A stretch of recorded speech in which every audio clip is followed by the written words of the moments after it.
shoes, baby. That's the farthest I'm going. Midget. That's it. I want one. Why do you prefer a man that gets no bitches? You think that's what it is? Because if a dude can't get bitches, bro, you gotta be retarded, deaf, dumb, ugly, fat. There's something wrong with you, bro. Like, This gets in a car accident. Coma for 2 months. 2 months, that's it. Brain is scrambled. Wakes up, he's this. She's like, hey, honey, I'm glad you're woke. Glad your eyes are open. Let me put this pen in your hand so you can sign this divorce paper. Man, we are back. It seemed like shit. It seems like forever since last Monday, huh? That's because we don't, you're fucking busy. We're both busy. Fuck yeah. So we don't even fucking really talk in the chat anymore. Yeah. We got to get the chat back popping, man. We got to get back to talking shit about people. Yeah.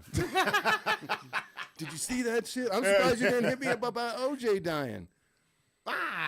He's up there, you know. He was a great man, dude. OJ lived a full life. He was a great man. Yeah, OJ was a great man. Big sports memorabilia collection. Yeah, he was awesome. What makes him great, Larry? He's just great. Like the entertainment that he's provided us over these fucking decades, dude, has been.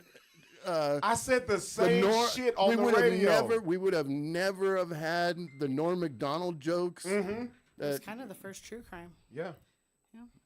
The Norm Macdonald jokes are the best.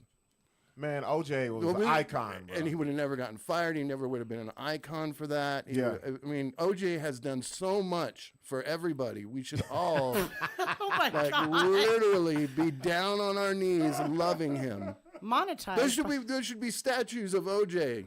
With the glove or without it? God. Not with the glove, but like halfway on his knuckle. Yeah, just like him throwing, like catching or like whatever, dude. That little Heisman stance, Bring it back. Okay, I gotta ask y'all a question. This is how we're gonna start the pod.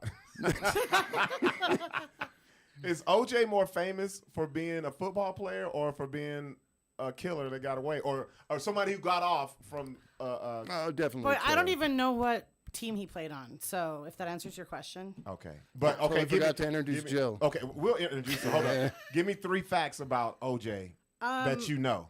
He maybe was the dad of one of the Kardashians. Yeah, he definitely was the daddy. Maybe. Oh yeah, Maybe. It's Cole. Oh, Chloe.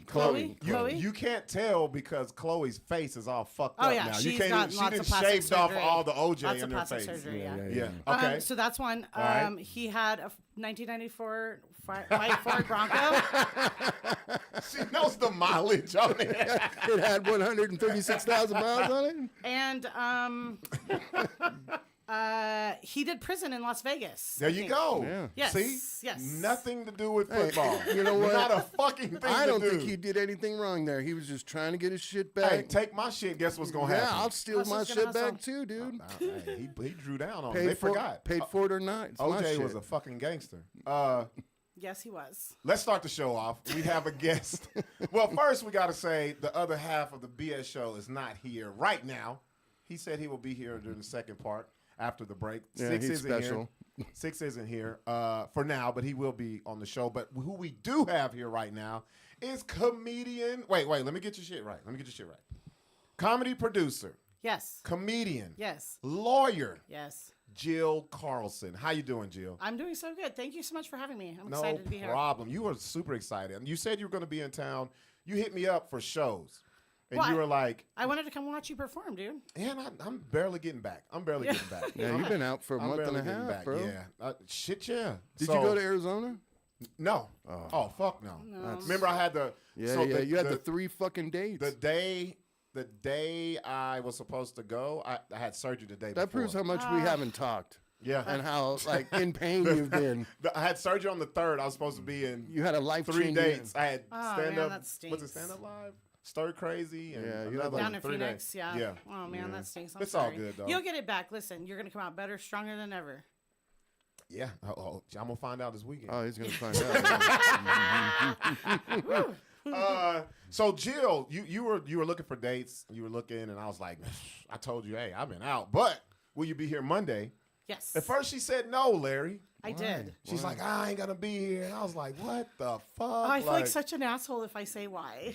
tell him. I was supposed to go see my kid, but then he asked me to be on the podcast. So I was like, son, I'll see you on Tuesday. Oh, so you're a black father too, I see.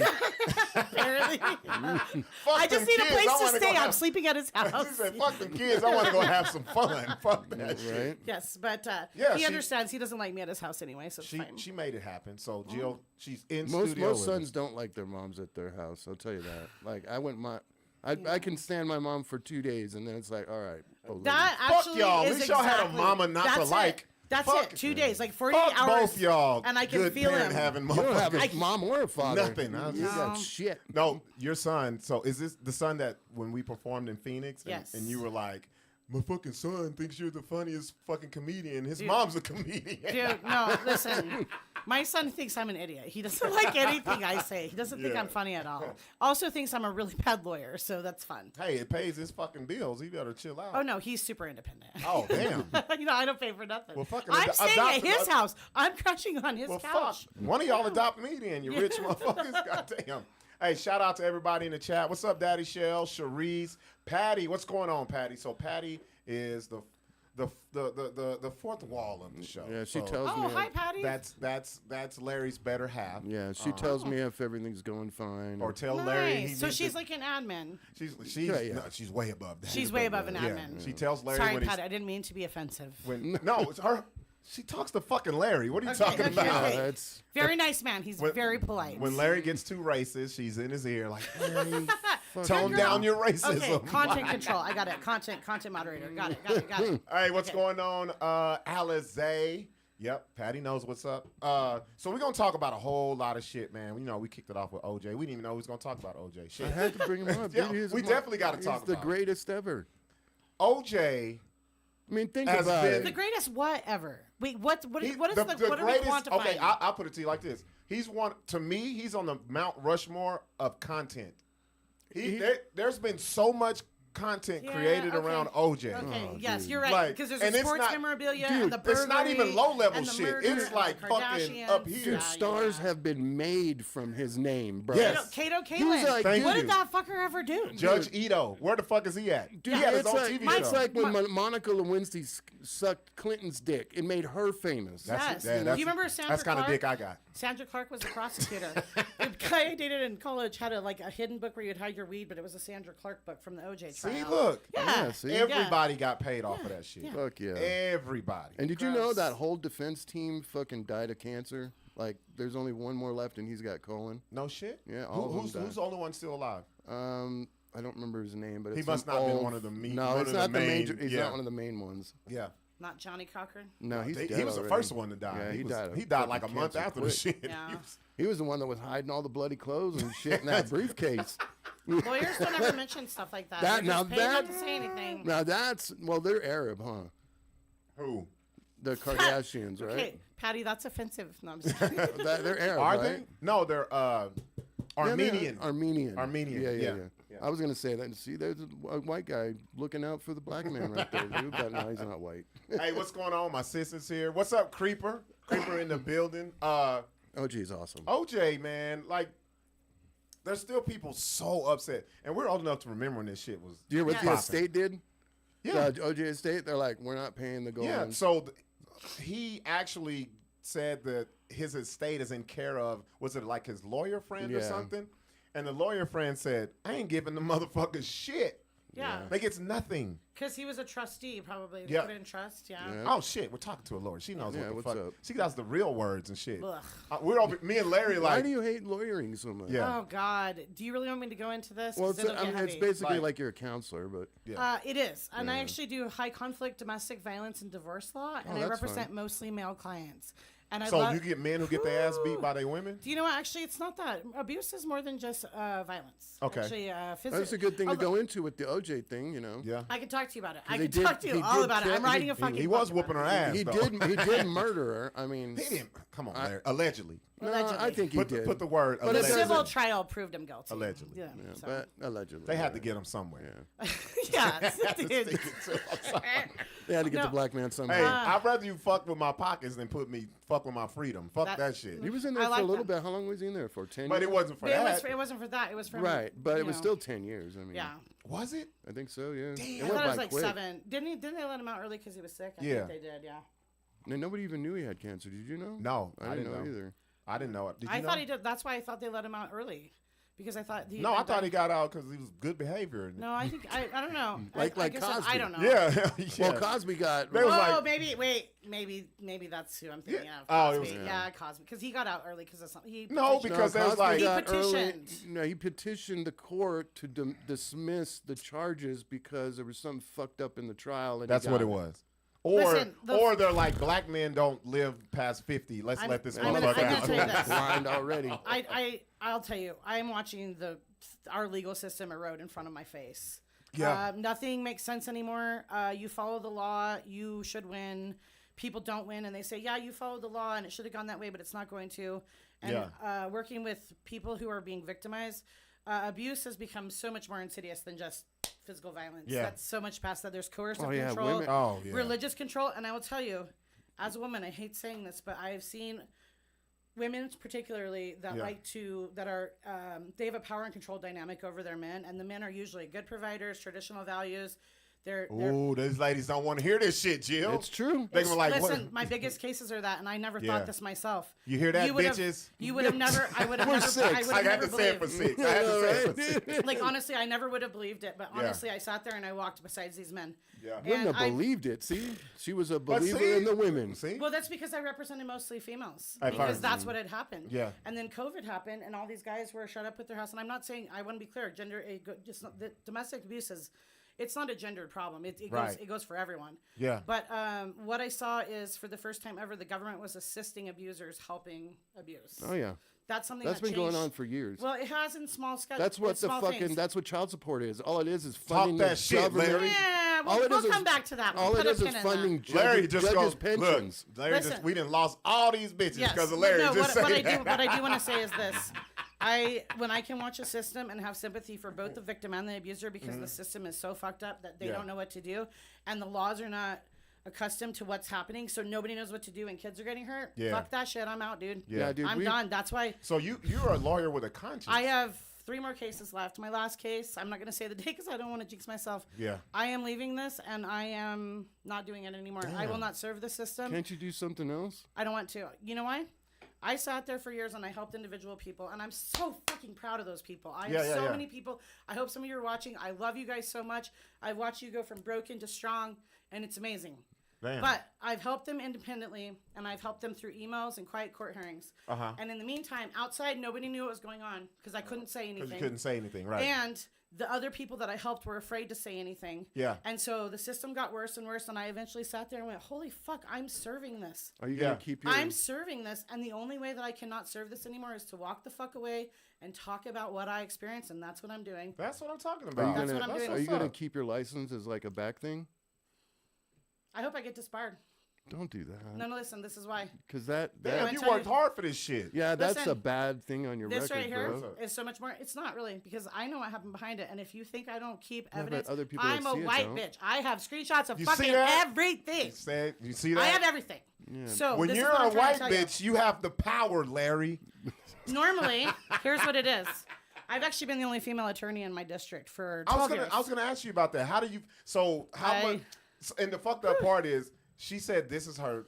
Not even the main shit. She, comedy producer, comedian, lawyer. We're starting with the lawyer shit. I choose the cases I want to take. So how is it, especially like where you live, being a lawyer and you're the only woman in the district? Oh, they have a 12 nickname years. for me. You want to know what it is? What is it? Fucking bitch. I earned it real good, guys. Real proud of it. No, listen, this is the dope. I have for years taken on cases that I took on because of the way I was raised. I don't mean to sound like conceited or elitist or anything. I have a fucking moral center, and I'm so damn glad I did this so I could learn that I had it, because I didn't know it. Now I know where I draw the fucking line. Yeah. When this is happening, and especially when kids are getting hurt, I can't sit there and fucking endorse this behavior anymore. Yeah. And so but you can be the fight for the man. I have been, and this is what you need to know. That's why I'm getting targeted. That's why things are happening to me. They coming down on your ass, huh? They are coming down on Yeah, my ass. yeah. But you know what? They can't do anything to me because I haven't done anything wrong. I'll be on this podcast. And people want me to shut up, and I'm like, no, this is it. I don't have to be silent about what's happening with me. I'm asking for assistance, and I'm getting targeted for doing the right thing. So why the fuck shouldn't I talk about it? There you go. So that's the type of people we want on this motherfucking show, well, you Larry. know what? And this is the thing. I'll tell you. You just froze up, bro. Did we? Oh, look at the face, though. That's what it's gonna look like on Saturday, bro.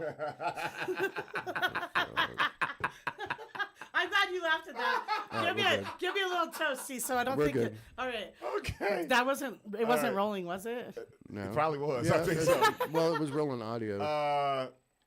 Yeah, you should write a Guy book. Harris. I was going to say that. Shout out to Guy Harris. He says write a book. Pimp the book out. I actually am working on a book, and it's called This All Stops When We Start Talking About It. And when I start sharing, if you all follow me, I hope you fucking share this shit because you guys, we got to turn some stuff around right now in our country. It's not good, and I'm not trying to get all political, but if we don't help ourselves, man, if I had no idea what these people were going through because I was raised privileged.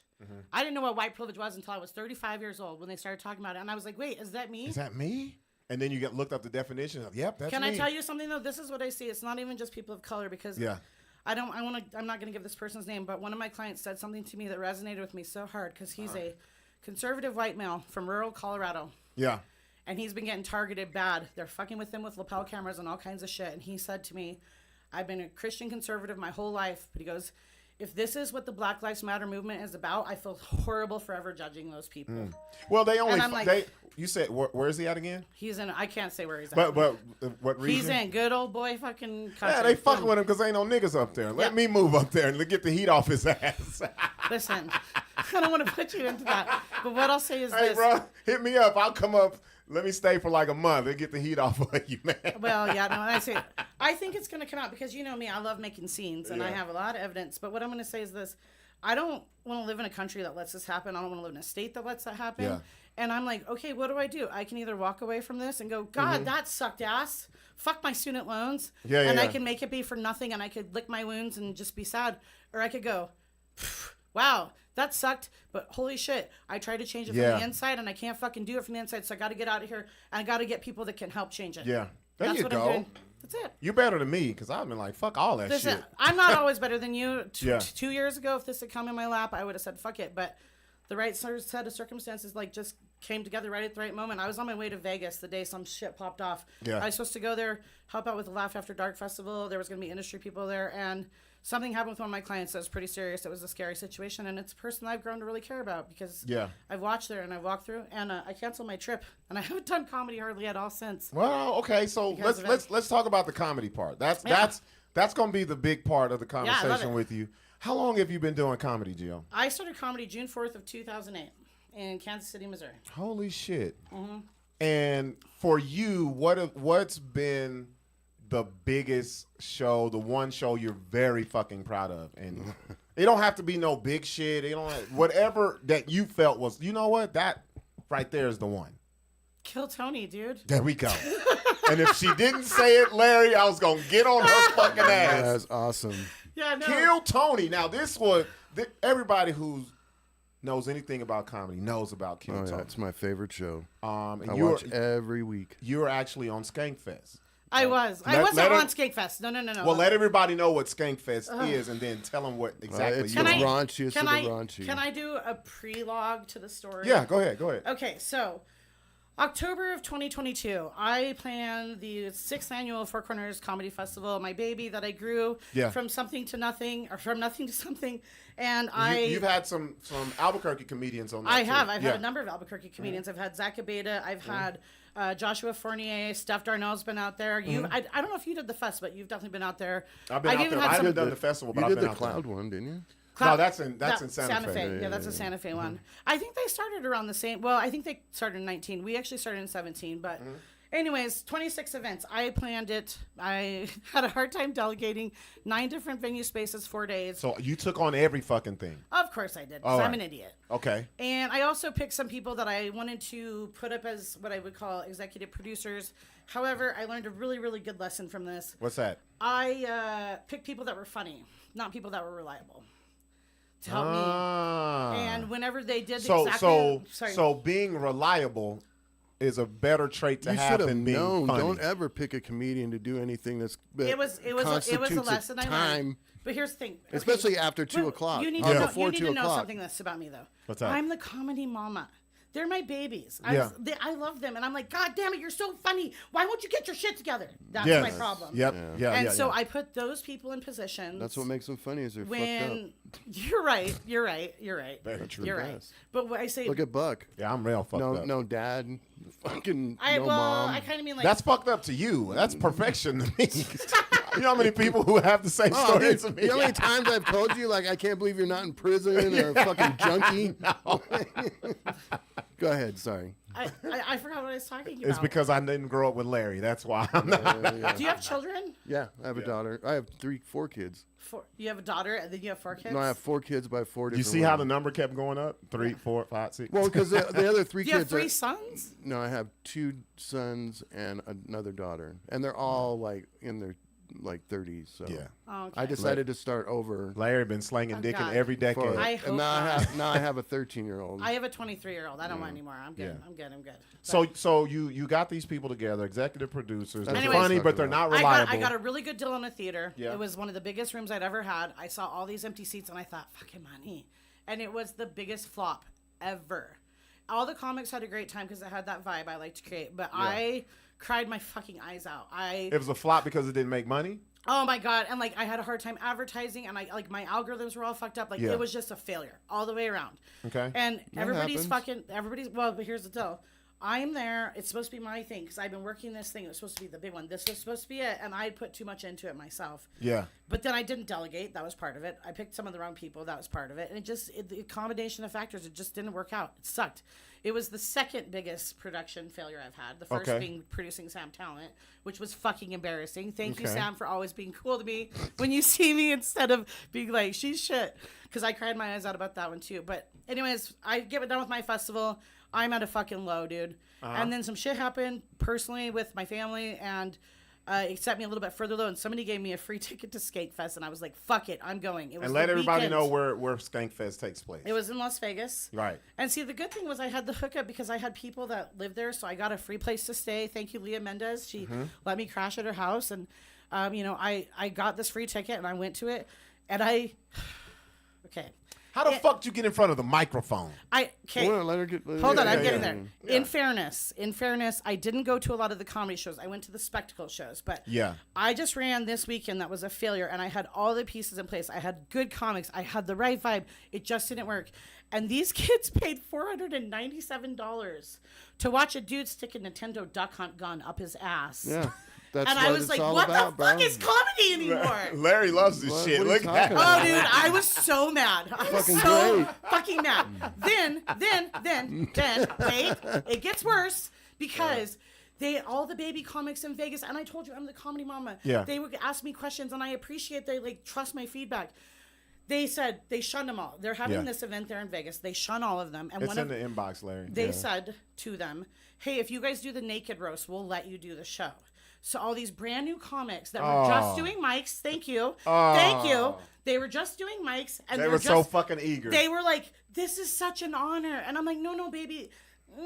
Okay, so one of them came up to me, and I won't say his name because he's doing really well in Vegas, and I don't want him to have a negative thing, but he came up and he asked me a question. We're sitting at the fucking El Cortez bar. I'm drunk on tequila, and he goes, hey, as a producer, what are you going to think of me if I do this show?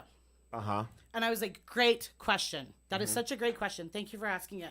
I said, first of all, I know that you're relatively new in comedy. I know you're trying to navigate your way. Yeah. I don't have a problem with you doing the show. If you're going to do my show, I'd make sure that you understood you keep your clothes on.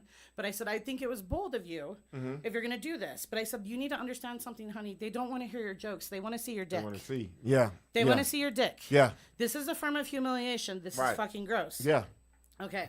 So I walk into this room filled with sweaty fucking dudes. It stunk so bad in there, dude. Vegas. So you walked in there with the fucking naked. Here's why. I wanted to see it, and you know what? I couldn't because there was all these 7-foot tall guys in front of me. I was like hopping up on my tippy toes, couldn't hear it, but then I heard all these guys start chanting, "Show your dick, show your dick." So that was strike number 2, and I was like, "This is fucking gross."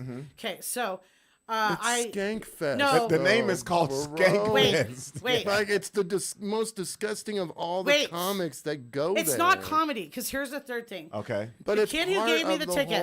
The kid who gave me the ticket. Milieu. It's a $500 ticket. He didn't have to give it to me. Right. And I very You much should be appreciate him. appreciated. I Gave am. it to you. Just gave it to you. I will tell you that kid, in my opinion, something happened between him and a comic that I thought was very, very inappropriate. Mm-hmm. And in any other circle, it would have been grounds for the police to be called. But in this circle, it was an honor. Like violence? No, something sexual. Well, and it was very how did predatory. But they were all adults, and I'm not how going to did he say what deal it was. with it? He said it was the greatest day of his life. Well, there you Because go. he was embarrassed in front of an audience of people. And listen, that's not what this is about.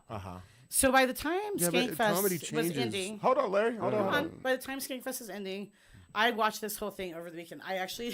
I put together a pop-up mic right downstairs from it, and I actually poached people, and it was fun. We did a pop-up mic right in the middle of it, and people were like, "Oh my god, these are the real comics." I was like, "This is what comedy really is." Like, fuck that shit upstairs, because it was on the 3rd floor. We were on the 2nd floor in Neonopolis. I got a bar. cannot Listen to believe me. you did this I at got the Skankfest. nerd bar. I got the nerd bar to let me use their venue for free right in front of the boxing match with their little spinning. They have a spinning bull, mechanical bull. Yeah. But it's a giant dick, and people were riding the dick, and Yeah. it was amazing. It was fun, but it wasn't. That's that. okay, but not showing the dick. Not making somebody drink a beer off the top of your dick while you lay between their But legs he in front of an didn't have to audience do and it. people Yeah, I'm laugh straight at on them. that shit. Yeah, Buck would have said That's no. not comedy. No, nobody would have approached me with that That's shit. not comedy. Yeah, no, That's no. not comedy. But Yeah, they but got, why did he wait, do it? here, because they got him on stage. Yeah, but then Wait. he's a They got him fucking on whore. stage. Yeah. No. Before he knew what's up, they get him on stage, and then it's like, hey, do this. Gross. Well, I would have just said no. Okay. But if you're in front of an audience full I of would've people, said no. Well, but here's the thing: you would have too. And guess what I said? I said, "Fuck you." And you know what happened?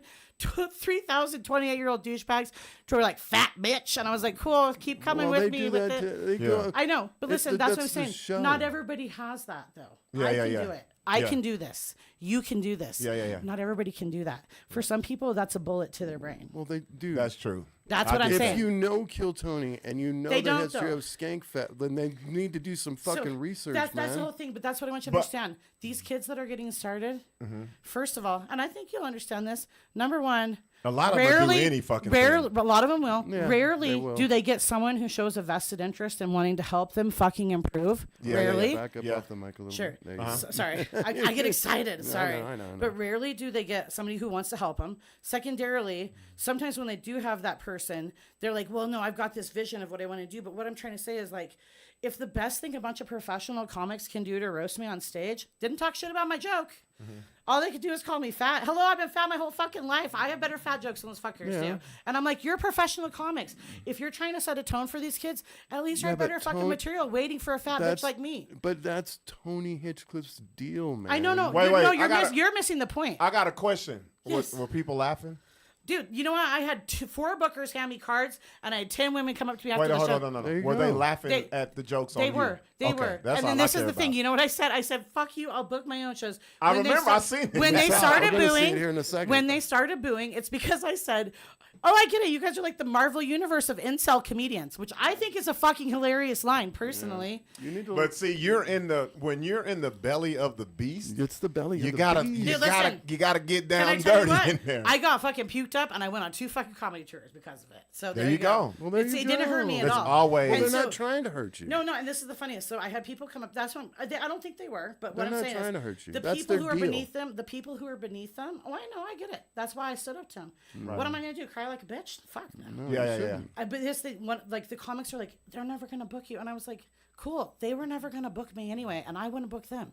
We don't. Well, have they the didn't even same know who style the of fuck you were, and now they do. Exactly. That's what it's about. Exactly. That's what it's about. I got my fucking festival mention, and it went fucking viral. I'll tell and you- There you their go. TikTok got shut down for fucking bullying me. Before we Well, did you play report him? No, I No. didn't. I actually shared it on my own TikTok, and then you- my TikTok got shut down for bullying me.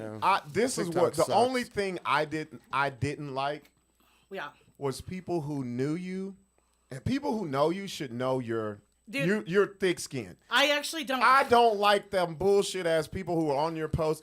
Oh my god, I can't believe they said that, Jill. And Dude, it's fucking Dude, what- comedy. It annoys me too, because did you notice how many times I was like, listen, I'm straight. Yes. That was the best fucking day of my life. Yes. You know me. I'm a fucking Karen. Like, my Telling thing that is- audience, yeah. fuck you, was so awesome, especially after I watched something after the biggest fucking heartbreak of my life. It was like week in. So you have to understand, I was in a heightened emotional state. I slept with a 26-year-old. I'm not proud of it. Like, shit got real that weekend. That sounds like a great time to me. Yeah, I slept with a fucking 20-year-old. No, he at asked 40, me afterwards. so It I was got good, her and then pregnant. told me I was only his 6th, and I was like, ugh. It was creepy. Shit, I don't give a fuck what number I was. But if someone told you were their 2nd, what would you do afterwards? Well, let's see if I can be the 3rd and the 4th. I'd be bummed because I'd be like, this is gonna suck. Yeah. Yeah. Exactly. I That's don't why- care. Terrible. If it ain't about them, shit. If Oh. somebody's, Okay, all right, I like it. the fuck, I don't Oh, care. that's right. You're selfish. I don't forgot. care. If somebody gonna have the balls or the gumption to tell you that shit, fuck them. balls or the Buck, gumption. Yeah. Buck is sexually selfish. He's only out for Ladies, No, himself. I'm not Balls selfish. It's you everybody are. don't deserve your Dude, best, we've had Larry. these conversations Larry 100 thinks you fucking have to be times. Casanova to every lady you lay with. Fuck no. Well, you gotta. No. It's like a fucking No. job interview. Listen. Yeah, you sometimes lie it's- until you get the job. Sometimes Yeah, but it's if you're sex, coming yeah. before she does, I don't. You're Look. Everybody don't deserve the best, man. Yeah, you're just sitting there No. to dump loads. The problem is that's why you've had so many crazy fucking women in your I life. got 4. Larry's Ding, up. ding, ding, Larry, ding, Larry, ding. he's like, oh, what dick should I give her tonight? Oh, the top shelf. He goes straight to the fucking top. He has like a schizophrenic dick. Man, this motherfucker. Larry's sucking farts out of bitches' asses before they even get their pants off. Like, what the fuck you gotta That's why I love Skankfest. Listen, there was a lot. So I happened to be with somebody who posted a video on the internet advertising all the drugs they were selling, and I gave that motherfucker a ride, not knowing he made a Where's Waldo a fucking drug dealing video and put it all Oh, over the fucking shit. internet. And it was like, we gotta go. And I was like, what's happening? People kept coming up asking me where this person Where's was, it and I was at? like, Yeah. okay. You want to watch the? Yeah, let's show them what we were talking about. Jill Carlson Oh on God, we're gonna watch it. Skankfest. By the way, notice Louis J and Big J both gave me the like, "What's up, girl?" They Yeah, knew, they knew I didn't bitch out. Yes. Let's see. That's and you got to look at it that way. Yeah. Not get all offended. I'm not offended. It wasn't You're her. a I don't know. I Listen, think you're it was a hearing bunch my of listen. friends. You're feeling I'm about a- what's going on I'm with a the new direct comics, woman. the little fucking bitches that can't handle I'm a themselves. direct woman, so sometimes I sound angry, but I'm not. Okay, I'm just saying it's. Trust me, I know. It's yeah. Here we go. All right, ladies and gentlemen, make some noise. Oh, God, listen What to his appears annoying be your voice. final I love his bucket full voice. of the night. God, he's such a She bitch. goes by the I name love him. of Jill Carlson. If he was Jill Here Carlson. If he was gay, I'd fuck him. we go. I met him in the green Time to room. put a ribbon on this fucking Oh, you know I amazing love person. coming out. I was fucking Jill ready. Carlson Watch this. is, I'm Boom, sure, coming. handling business. Indeed. I was fucking ready for this shit. Let's see. Hello, thank you. Hi guys, how's it going? I just wanted to thank you. I invested in gold bond powder before this week, and y'all fuckers made me rich. Thank you so much. That's how I So, started. A lot of people think I'm a lesbian. Come on, and it's I'm good. They not. were smelly. I have a type. Yeah. Some of you guys match with me. Fat, bald losers without driver's licenses. Hi, I'm here. But I thought, I'm 40, I'm still single, and so maybe I am gay. So I decided to match with a woman on Tinder. She was a Buddhist lesbian. told the joke better And I was than like, this that's before. nice, she's peaceful. But then she started writing to me. And ladies, have you seen the fucking paragraphs we write to men? God damn, they're so fucking long. Then she started sending me emojis, and it was like No laughing. lightning. I bolt, love the quiet. Bulgarian Oh, the flag, quiet is blah, so blah, blah, just blah. I don't know what the deadly. fuck you're gonna Bask say, in you it. bitch. So we went out to lunch. That's when and I'm she said, cracking I wanna up, take right you here. to a Tibetan restaurant because I'm a Buddhist. She was white. She wasn't from Tibet, but she's like, let me show you the food of my people. Then she didn't talk the entire time. Just stuff non in her face. You didn't go over, Thank did you, you? ladies, for laughing. Fuck all you guys for They not give you the laughing. fucking- Ladies, thank The you. ladies were laughing. Did you hear him in the background? Like, The entire day. She Yeah, the didn't ladies say loved it. anything at Fuck the end. those She took guys. a deep breath and she said, my energy does not have to match your Here energy. comes the fucking West Hollywood So I Bear. ghosted that bitch. Our energies match now, don't they? Thank you guys. That's my time. That's my time. Oh, you made That's it. the joke. Good That's job. it. Good That's it. job. Listen, I know a fucking minute. I'm Hold on, hold on, hold 50 on. seconds. Welcome Hello. to the show. You know, sometimes when I think of something in my mind, it makes me laugh, but I don't know if the audience will get it exactly. But the only way I can Okay, that's a describe pretty it, good one. It looks like if she got a new tattoo on her titty, it would be faded already. That was good. That's the one. That was good. Oh, what is it? Whenever she gets a tattoo, It is a butterfly, but somebody asked me if it was two bunnies my God. fucking. Mostly so that's all I butter, have. folks. It's Mostly faded. butter. There you go. Yo, that's fucking hilarious. My favorite one was my guy was like, I really like it. She took it on the I'm chins. a control freak. I apologize. I love it. What do you control other than a fork and a spoon? What the fuck are you talking about? You don't control shit here. Yes. You're on my pirate ship now, Jill. He just sits my fucking mag alpha. You don't ever. If you want. I know. I have never watched it. I never watched it. This is my first time ever doing it. Back up off the mic. Oh, sorry. Thank you very much. You're good. No. Shall we go Come further? real quick. There. Wait for you. That pissed him off when he. I called him asshole too. No, when you plugged the shit, he got mad. This is the after picture. They don't like that. Yes. Because you're on their podcast. Why you Yes. plugging other Thank you. shit? I tried really hard to drink a shit ton of water. All right, fine. The That's what faux you think pas, losing whatever. weight is? I also took a lot It's of okay. It got methamphetamine. canceled after it anyway. So You didn't get canceled. Her I parents canceled go, it. we You're told her viral. losing means gaining, No, and the gaining means festival. losing. Jill. Tell us about your comedy festival. I'm sorry. I don't mean to be like you're. I actually have ran a comedy festival in Durango, Colorado. Uh-oh, this- And look. it's been, we just He's had our fucking fifth hot. year. He's Adam pissed. From Las Vegas. He's smoking a Remember cigarette. Reese, who was on Kill Tony, were my headliners, and I actually produce shows here in Las Vegas, including a show called Toxic Femininity. All right. Look, he's mad as Wow, Jesus. Dude, I was so. Listen, Buck, was I not myself in this fucking video? yes, you are. This is my Yeah. fucking self. This is exactly who I am. It Check him is Because I incredible. work Listen, very listen, hard no. to cultivate it, sir. Jill, you don't need to answer rhetorical questions. So you live in Colorado? I actually am moving to Phoenix and Vegas to do stuff. You should have just said yeah. Yeah. I'm going to do comedy shows. I was actually So getting you ready live to. in Colorado? No, I'm homeless right now between scenes doing comedy production. Fuck, you're unbearable. Jesus Christ, this is my arch nemesis Dude, he was so right here. pissed when I He said shook my his arch- hand. Because I everything know. you're saying, Listen, he I goes will gladly against. be Tony Hitchcock's arch nemesis, fucking bitch. Listen. That's really, he just asked such a goofy question. She goes, well, funny thing. I'm a lawyer. What else was I supposed to say? Oh my God, are you really homeless if you're built like a house? Dude, do you know how many jokes I thought of after this? I was so No, because pissed. you were like, fuck, I should have Oh said God, I this. had so many afterwards. I was like, God damn it. Tony, hi, it's Skank Las Vegas, Look at that face. Nevada. Yeah, you're mad. My No, boy actually- said, Very much how can you be fun. I love homeless Listen, and you're I built did like not a know that house? this was like the Marvel Universe for Incel Comics, but I figured it out at the end of the weekend. So, I forgot. Wait. I totally forgot to tell you the best part about all this. Hold I'm up. gonna go fucking bombing. Thank you, Kill Tony. Have a great night. All right. I don't know what. I Yeah, have Big no J idea and what Luce, she like, said they were there at both the cool. end, They were both something cool. about insult comics. It sounded like it could have been mean, but I'm just gonna let her go. No joke book for you, big or small. There she goes. When it's over, Jill. I That's said I just it. booked my own shows. Thanks, Tony. Have a There great you go. night. Absolutely. Book your own shows that nobody wants to go to, Jill. There you go. Crazy. Literally, any Oh, of you dude. can book your own Oh, shows. God, it's Listen to that. Period. Wait, It just I goes forgot a on crucial shows part up of the to story. show. Hold on. Good sport. Yeah, By sport. and that sport is football. Look at that little teeny little pencil mustache. of hers. Gomez liked you. She got hangry.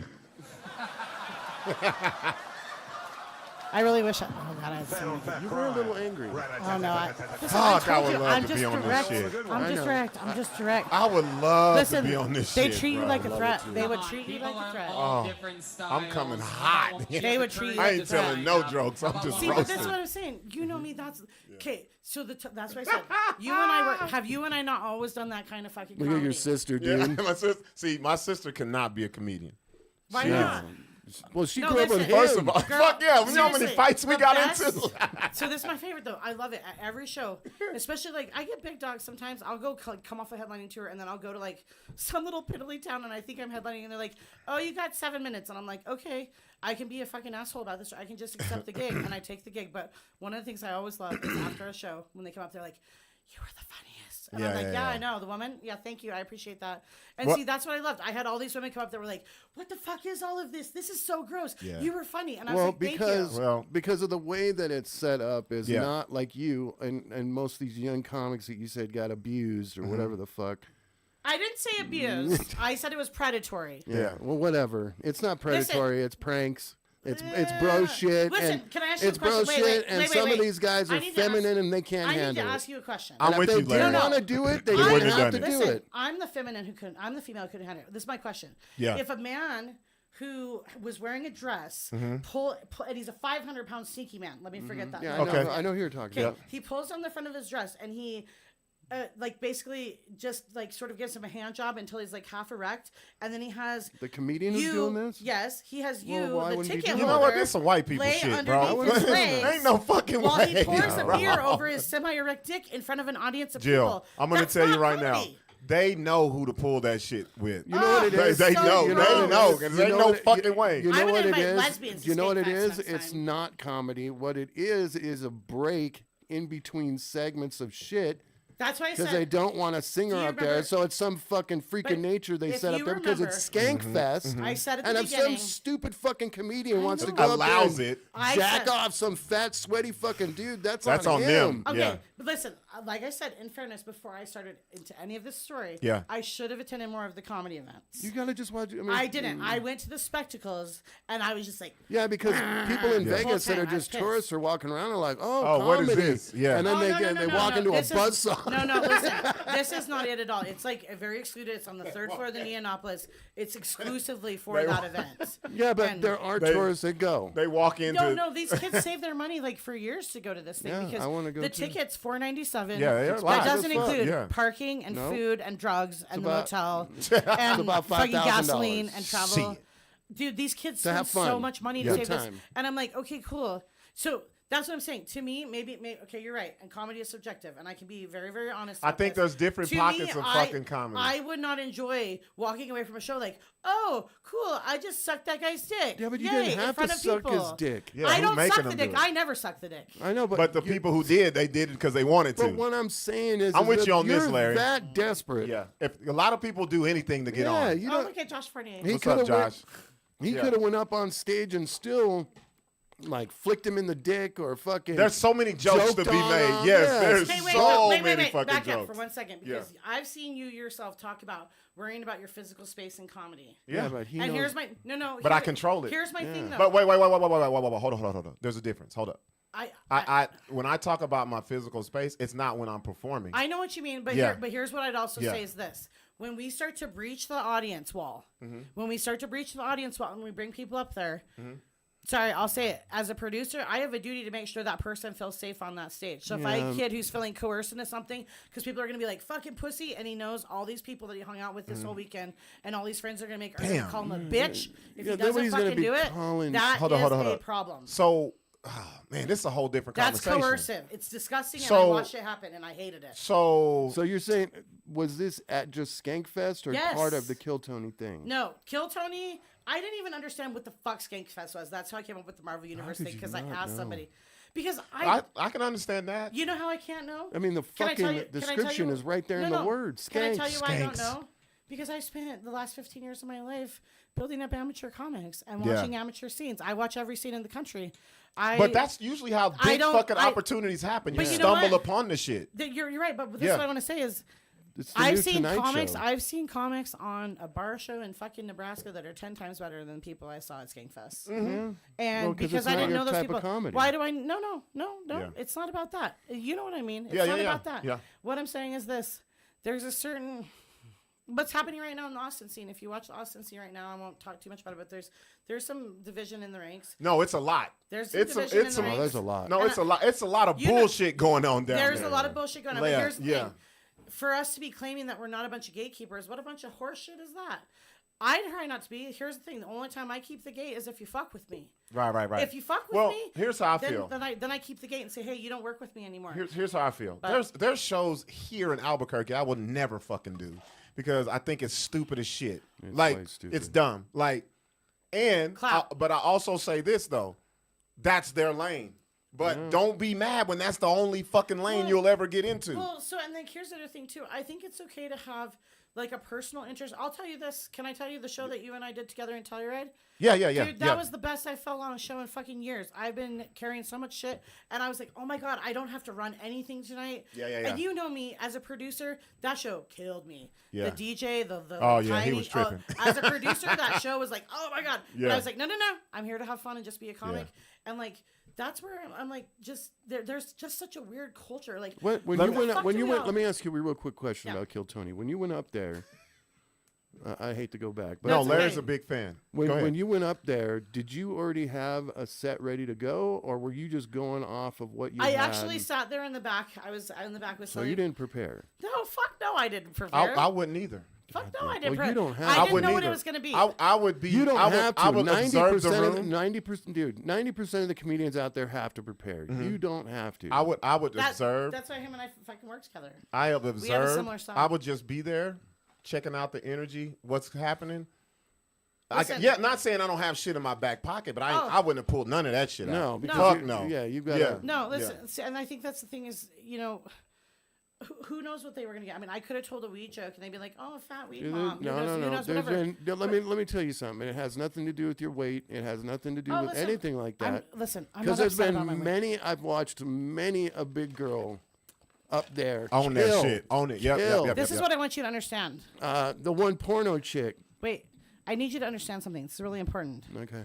I don't give a fuck about Kill Tony's approval. I know you don't. There we go. I never would give a fuck about Kill Tony's approval because guess what? I've been producing my own fucking shows. But still, here's the thing. And I know what I do. The thing that came out of that, though, is you got booked. Yeah, you got shit. Dude, so there you go. Can I tell you how many cab drivers are like, oh, you listen to Kill Tony? And I was like, fuck yeah, look at it. It's me, arch nemesis, right here. Dude, they want to take pictures He was like, you are built like a home.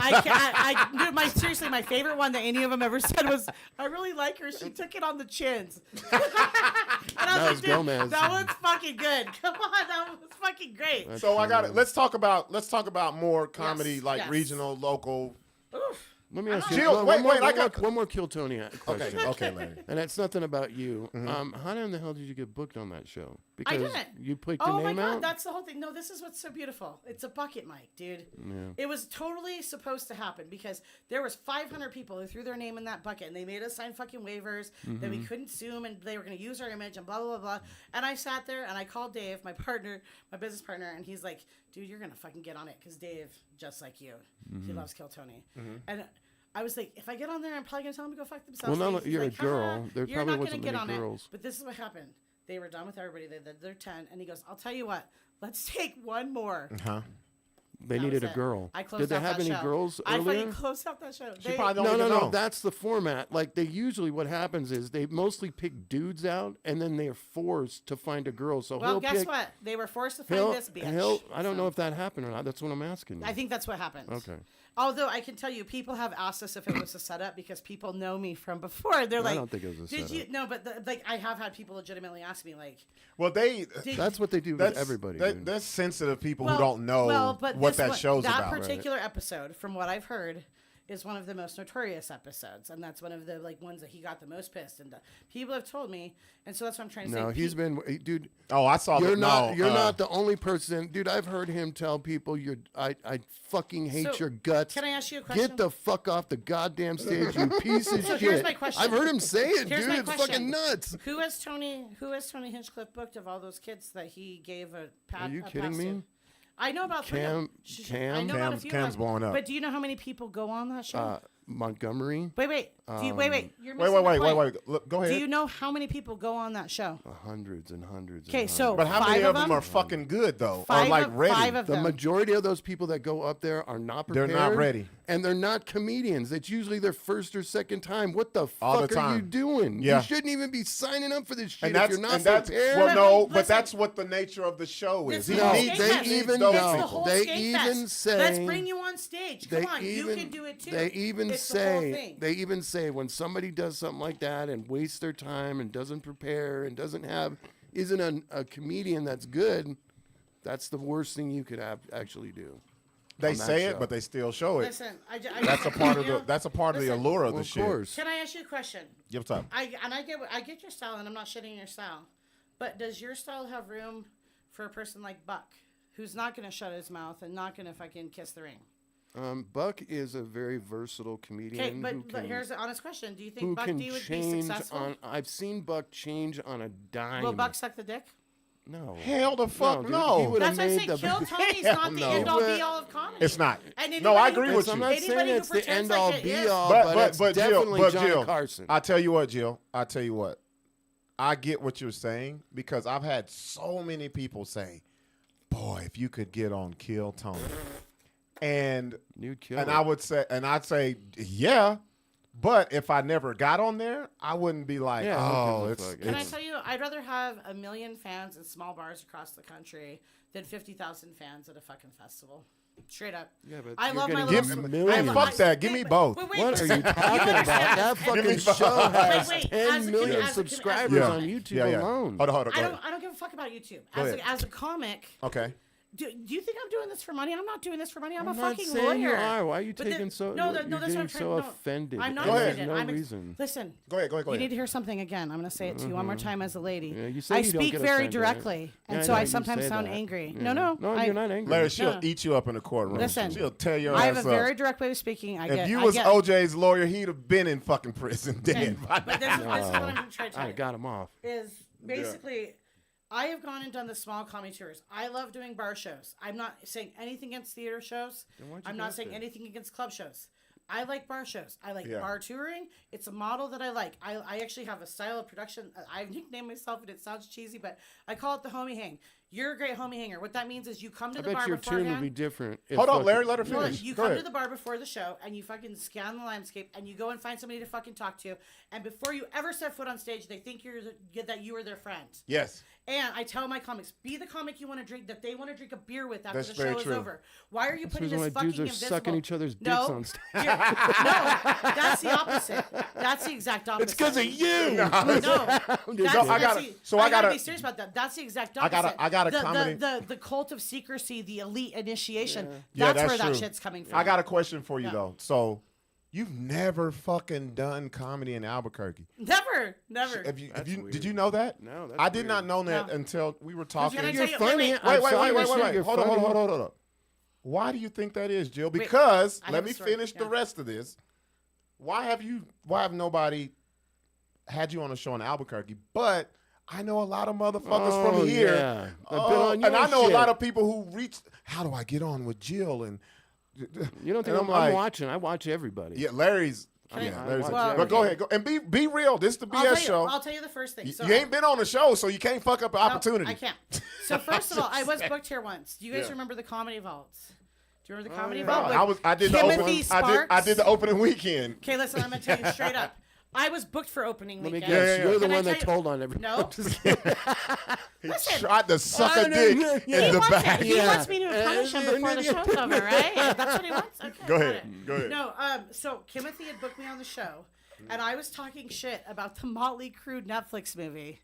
Uh-huh. Yeah, And it is a shitty movie. I said it was like a Hallmark movie for dudes. There's Larry too said much the crying. same. Larry said.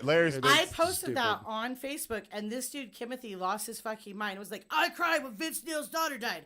And I was like, dude, I was talking. Did he cry when he killed the fucking the lead singer from Hanoi Rock? There was no Pamela Anderson in the movie either. I just want to point that out.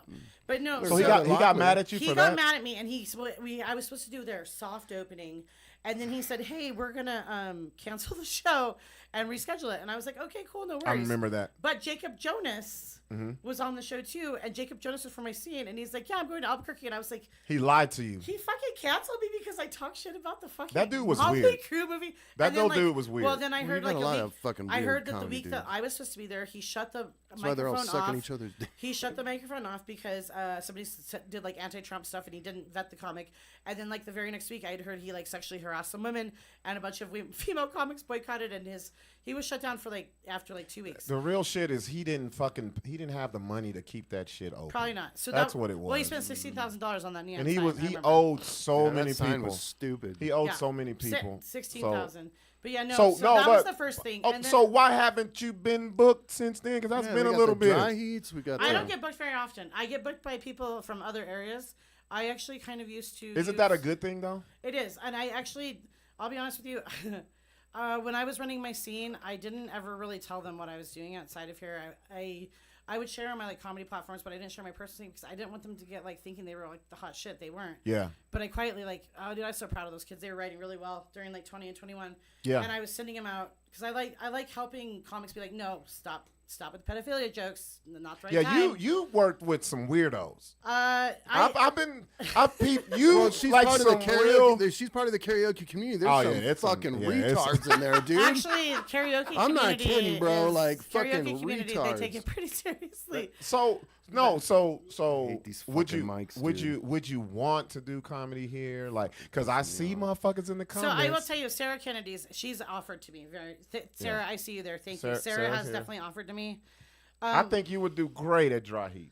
Thank you. I would love to come do it sometime. They got that new spot shit, the I would open love to come box. do it What's it sometime. called? The box. Yeah, they just switched the name to another vagina name. Yeah. So it's perfect Dry for the Heat, ladies. The To the box. box. Yeah.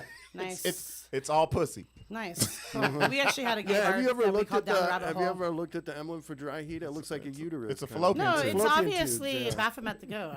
I see what it is. I get what it is. No, we love. No, we when love Sarah. you told me that, I was like, damn, that's crazy. Like, of all the time and the people, the connections that you have So, here, okay, that you've put on and taken out of town and all this good shit. Can I tell you something that was really cool for me? Is like when I went on those tours, I told people I was going to do this shit my whole life, and I always got told I was good for my town, Cortez, Colorado.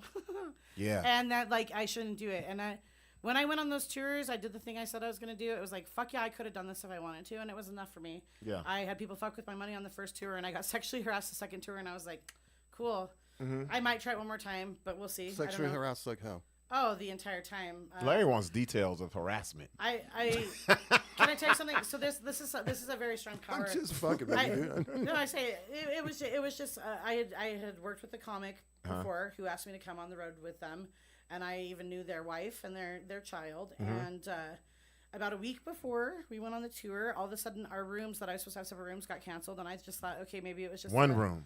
It was just a fluke, but we were down to one room. Yeah, one room. And Trying to get his cheat on. the second night, the first night he said he wanted to film my boobs, which I mean, obviously, but Film or feel? film them, Film. film them. Film them Yeah, for that's what? Film them. weird.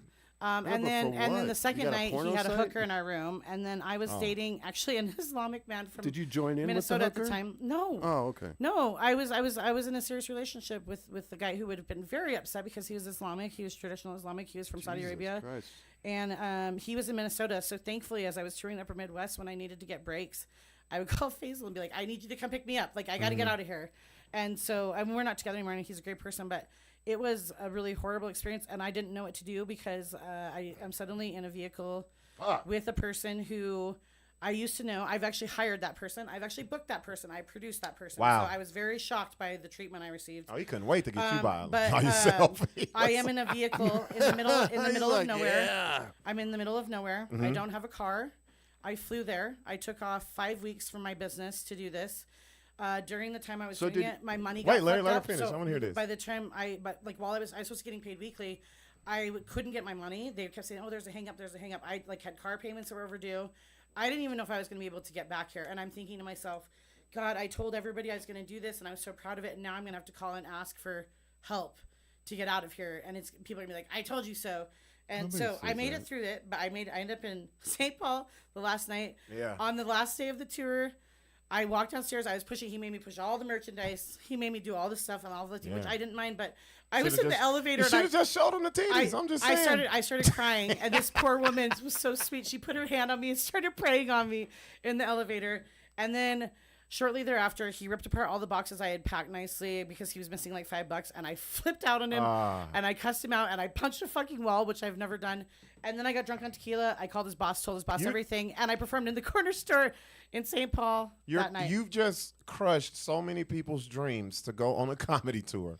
Because It's rough out there. It's dude. it is. It's not glamorous. I don't think this Everybody is the thing. thinks it's And glamorous. here's the thing. It's just like I just said. If I'm going to go on another one, I'll book And my own fucking women show. have it Like, probably way the worse. worst. Way You know worse. what's so crazy? I want to be honest about this. As a female producer, and plus you get my personality now. Yeah, Once you yeah. get to Just know- don't stop once you- talking. Shut up. It's Oh a my God. podcast. Keep It's- talking. But what I'm saying is this. Keep fucking And- talking. No, I don't. But once you get to know me, like, you know my style. But because I was always the producer, I was running the show, I was making the payments, I was in charge of everything. I didn't have to bother with sexual harassment. And honestly, the first time I was sexually harassed as a comic was when I was performing in Vegas, like a couple years ago, and some guy. Oh, did, they think and I was everything. Like, they think "What everything is-" goes. But like, I had never had that happen to me, and then I finally was like, "Oh my God!" Like, because I knew What constitutes sexual harassment? there's a lot of different. Wait a shit. minute. How the fuck you don't know what that is? This is Larry. Larry's This is what I'd crazy. say. If there's something that I don't think You ain't gotta answer that shit. He Well, no. bullshitting. That's I'm fair. fucking with you. I So do like so to answer you for- you for- going back to comedy. You Yeah. always tell me every Yes. time we. How many shows have we done together? I don't know, 5, 6. The first one we did, I know when it was. It was when they briefly reopened New Mexico during COVID and then shut it down again real quick. That was that in. That was the first night we met. Remember you talked shit about shoes that Oh, I night? tore her ass up, Larry. Dude, I was so pissed. I was so pissed. We were in No worries. Farmington. Yeah, no worries sports bar. It was me. It was me, Josh, Steph, And Brian. Brian.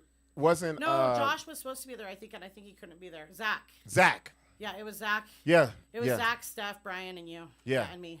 'Cause I And jumped that's into host. that's my first time doing. I think that was my first time in Farmington, and you know what Farmington is. It ain't me. I thought you went up to Farmington with Josh first. No, No. It was Okay. it was It it was during us. COVID. It was like a weird one-off Yeah. show. Yeah. No, I think I remember it. We go up there. Were we and- doing the show, the podcast then? Yes. Yeah. Yep. It was at the very beginning. Yeah. We go up there, and Farmington is not me. No. Not me, and you know me. I don't But you're- change. you're- I don't change. But I'm me, you're bro. like a beacon for all the fucking Native American bitches out Bro. there. Oh no. No No. worries is like Catholic oil filters for sure. Straight up.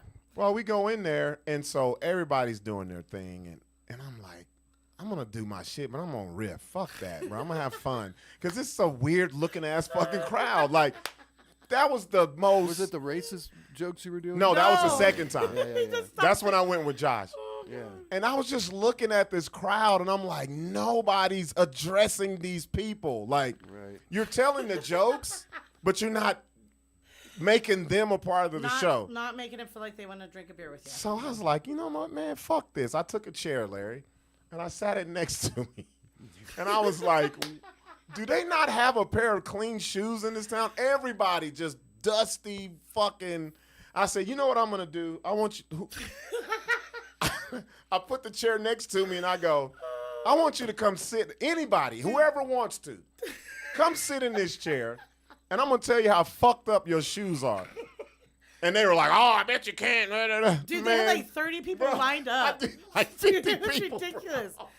And Jill was like, Oh, this son of a fuck bitch. it, do mine.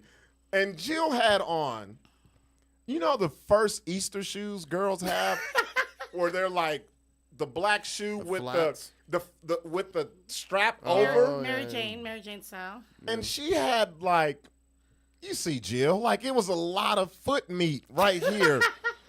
They looked. I don't have fat feet. And Listen, you Jill's- gotta put the picture up on the. Jill's ass comes and sits in the. She goes, "Oh, do me," and she didn't think I was gonna light her ass up. You gotta watch out with And Buck. you know man. what he said? Do you remember what you said? What did I say? He said it looked like pickled pig's I feet. said, "Yo, pickle pig feet ass." And I think they said, "Fuck you," and that was it. That was the end of it. We were But cool. that was one of the funnest shows I ever did because No. it was just all. It was riffing. It was. That one was fun. But It was just. every show we've had has been wild. Think You about know it. what? The most memorable show we did was the first time you brought me to That was- Dolores. That was the week after your thing with the Young Turks. Yes. Yep. Mhm. Yes, when I got booked it was the him. week after I got booked kicked him. off the lake. I booked him. I booked him like a month before that, but I didn't know it. The week, Bruh. the very next show was my show. They had Karen, the Trump support. They Your had so sisters many all people. like, I knew that he was gonna say that. Bro, they had every fucking Oh, dude. type of heckler in this crowd. And I'm like, y'all know I will light y'all's ass up? Like, because Steph went first. Steph killed it. But Steph wasn't really fucking with the crowd, right? He was talking about being on swim teams. So me, I'm like, I noticed Steph was on a To- swim team. I guess. Yeah, that was his jokes. College, yeah. special swim team, yeah. Was he So, really? I don't know. Because that. We need why to- isn't he making more jokes about I that? know that shit? shit's That'd be bro. funny as It was fuck. fucking Sorry. hilarious. Sorry, Was it Steph. not funny? It was funny. The whole night was black funny. guy swimming is Bro, fun. and we're in Dolores, Colorado, so everybody's taking pictures of him like, wow, a black swimmer. Like, It's like, oh, he's got his dad with him. I wonder if he has webbed feet. Like, they was Oh my God. Stop. Aquaman. he would have survived the Atlantic. That's crazy. Fucking. So in front of me, that's the one where where I was talking. So you have the Trump dude. He didn't know I was a comedian. I don't know why, because I was the only other brother in that motherfucker. He was like, "Oh, I'm gonna shoot up this place." He's talking Oh big my shit. God. He's talking. He's about to shoot up He the was fucking. very Trumpy. He was very Trumpy. He was like, "I'm about to." Yeah. You gotta watch out for those Trump. So I was Dude, he was a thinking, little Trumpy. I'm like, I'm about to light this fucking old man up when I get up here. So I get him, and then I notice in front of me, there's an old couple. I asked them how long they've been married. What, like 50 something years? Yeah. The wife can't hear. She's deaf as fuck. I tell a joke, and I noticed the husband would go. He would laugh, and then he Yeah, you lean over and yell it tell in the her wife ear. the joke, and she would crack up like 5 seconds after everybody else. So I was like, I'm gonna fuck with him. And I was talking about sucking dick, the dick sucking joke, and Yes. then I got a Karen over here. That's the Karen. Oh yeah. Yeah. Oh my God. She was like, You're so disrespectful. You can't talk like You can't that. talk like that to the I'm old a people. geriatric nurse. and I was like, so you go? I said, so you go to their homes and take care of them? I said, they don't suck dick in their fucking homes. We made the clip of that. Yeah, with that was the Durango. clip. Yeah. Oh, And it was like, there's more. Yeah. No, Oh, we made that a whole show. clip about it. yeah, that whole Well, clip. so there's a clip that I don't know if you saw, I think, but I don't think you saw the clip after the clip. So at the end of the show, he goes to the Karen. You remember this? Yes. And he was trying to placate her, and he's like, "Yo, ma'am, you've been like a really good sport." I said, 'Cause "You've been a this good bitch sport." was right in the front. She couldn't leave. Yeah, I so got he her. tries to like get her back in, and he goes, "So what about it? Can I come back to Dolores?" And from the back No, I of the got that. audience, No, we got the clip. yeah. So the kid that yelled, "Fuck that bitch." She's like, fuck that bitch. "Hey, these two are neighbors, the Karen and this Oh, kid." tell them the story. Yeah, so the they got next- it. They were beefing The behind next each day, other. his grandma, deaf also, so he's yelling at his grandma, and she calls the cops on him, and he hasn't done anything wrong. He's yelling inside of his house. I But started a war the cop- in White Dolores. the cop comes up and this was also filmed. He's like writing on his notepad, and he's like, "What's your name, son?" And the kid goes, "Caleb, cunt, asshole, love, eccentric, butthole, Caleb." And, oh God, dude, like That's people, offensive. dude. It was so funny. It was the best thing ever. No, but so you always, the reason why I brought all these up, because you always tell me, I like working with you because you get it. Like, what do you mean by that shit? Dude, okay, think about every show that you've had fun at, that you were interacting with the audience. The one with the guy with no hands, you also did that one Oh too? my, bro, you gotta go to these places she does. The guy with no You fingers? don't need jokes. Just look at this motherfucker hand. Look You know like So- like he was playing fucking wall ball Okay. with a fucking He's grenade, like bro. this is the truth, though. I gotta Bro. tell you, honestly, that's This Dan. dude came up to me. He was trying to be. You can't heckle in your hand mangled, bro. I'm gonna tear your ass up, man.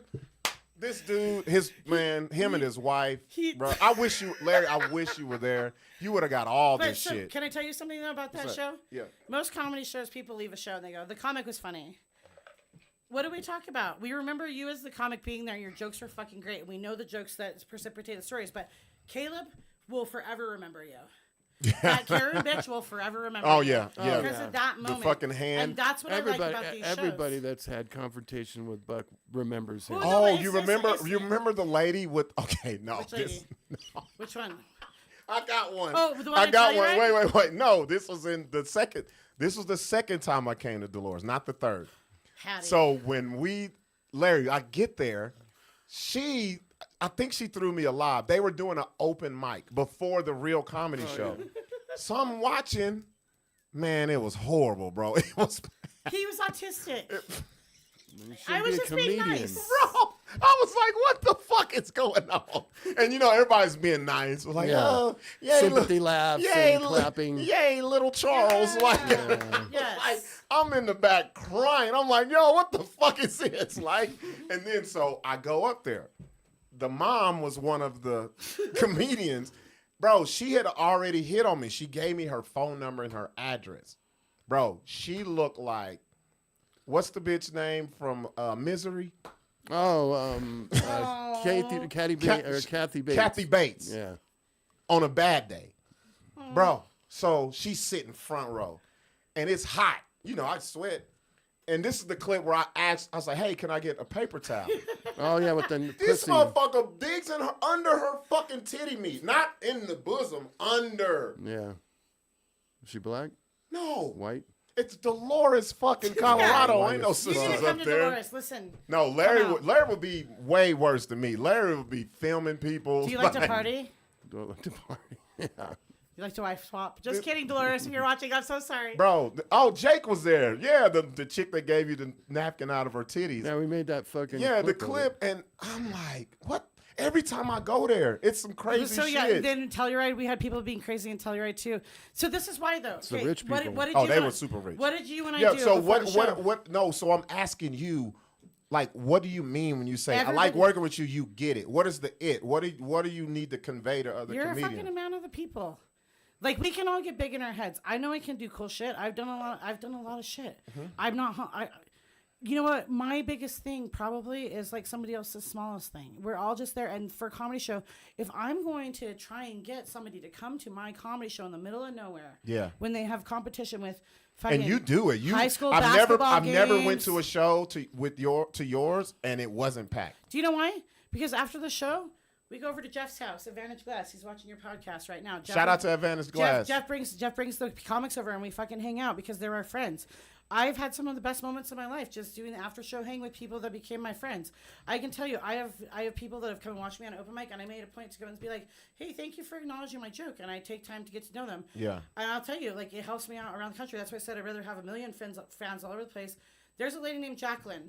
She's from Fargo. I met her in Durango. She came to an open mic. She liked one of my jokes. She came up to make a point about it.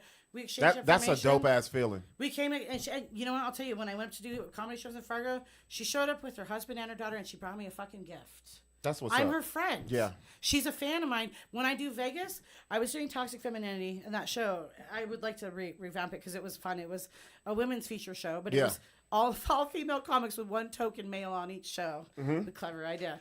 But The opposite of the shit y'all did. it was fun, and it wasn't a shitty show. But whenever I started advertising out there, I'd advertise in my area. I know what my demographic is. I use the same exact target algorithms. I have an MBA in marketing. I couldn't advertise in Vegas for shit. I'm down in front of the Bellagio with like fucking rat cards, like trying to advertise my show. Literally did that. I didn't know how to get people there, and I thought about it. I'm like, you know what? Nobody's marketing to the lesbians. And so I reached out to Las Vegas lesbians, and I met Darcy and her kickball team. And Darcy and her kickball team come to my shows. Like, are they full lesbians or they Vegas. fuck around on the They're weekend? full on lesbians. They're married. Lesbian kickball team, dude. I've never Hey, witnessed that's some them. symbolism right there. Ain't it? So But you know what? symbolic. There's the thing, Kicking though. balls. Lesbian Here's kickball what it is. team. Yeah. There's 12 people at every show I do there because they're my fucking friends. Yeah. My high school cheerleading coaches knew I was in Vegas. They brought people. I make a point to meet them. And so I have people all the time when they're like, where are you going to be next? I'm like, I'm going to be in Albuquerque. I'm going to be in Phoenix. Because you see me, I'm all over Yeah, the you're fucking everywhere. place. Yeah. But that's where I'm like, you know, this is what's the coolest is I don't need their friendship, but I value their friendship. It's nice to have people go, dude, oh my God, you're going to be in my area. Let's grab a fucking coffee. See, Let's grab a drink. you do it. You do that. You what you're talking about. That is so hard to tell someone Everybody who's wants- been doing it, This- and or who starts it, and they're like, they see Kill Tony. They're like they think that's Okay, the here- holy grail this or is whatever. The difference. Yeah. This is the difference I see. Okay. Am I going to have an HBO special? Probably not. Am I going to impact the Damn lives? near nobody we know probably will. Am I going to impact the lives of a bunch of people? Am I going to make great connections? Am I going to get great opportunities? Fuck yeah, and I have, dude. Yeah. I got flown out to Tulsa to do the PGA Masters like comedy shows. That's dope. They put me up in this condo loaded with fucking candy. Yeah. And I was just like, this is Willy Wonka's dream come true. Like, I can't eat candy. I need a fucking salad. But like, I had no idea. They threw this huge party for me. I do these little piddly shows here, and I'm getting booked at these cool things, and people like having parties in my honor, and I'm like, oh my God. There's a fella, Dave, that's in Denver. He showed up to my show right after COVID reopened, huge mask. He's like, I'm immunocompromised, but I came here to see you. And I'm like, me? And he goes, I feel like I'm meeting royalty. And I'm like, why? Yeah. I don't get it. Would you But have guess felt what? bad if you got him sick and he Well, I'll tell you this. I said, hey, let me film your tits. I'll tell you the opposite. I'm about to die. Let me see your titties. Let me see your titties. Listen, I charge money for those. Let's be serious. Come on, guys. Make Anyways, your change. But no, what I was gonna say though is I've seen the opposite, because here's what I've seen as the opposite.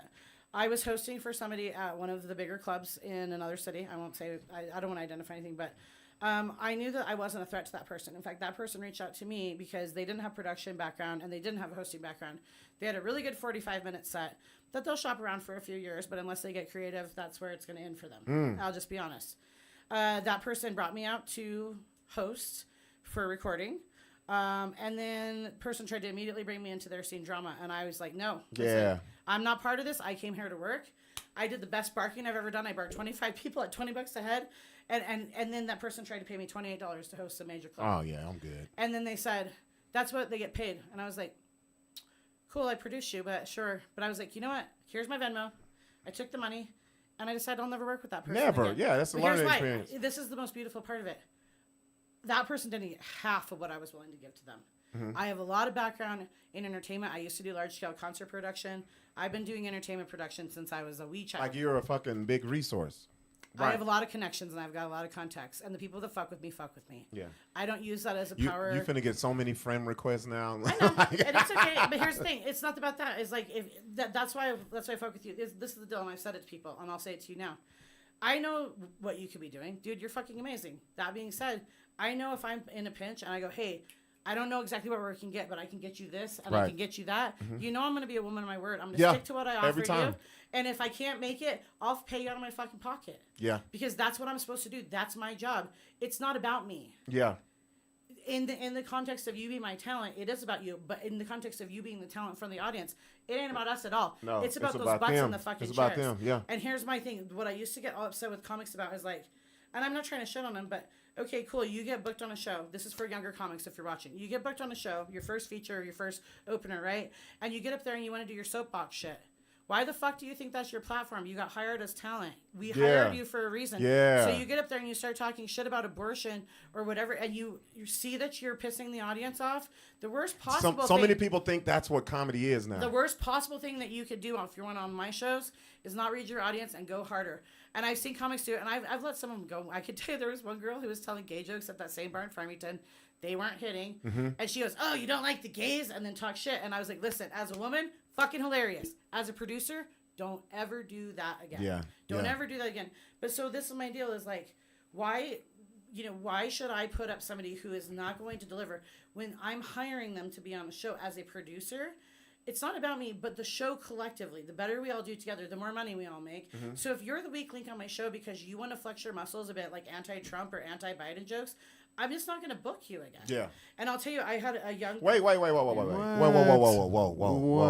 Say that again. Let me make sure. Hold up, Larry. Let me make sure I heard it right. Yeah. Let me make sure I heard it right. Go ahead. Say it again. Here, I'm just not going to book you again if that's what you're going to do. Do what?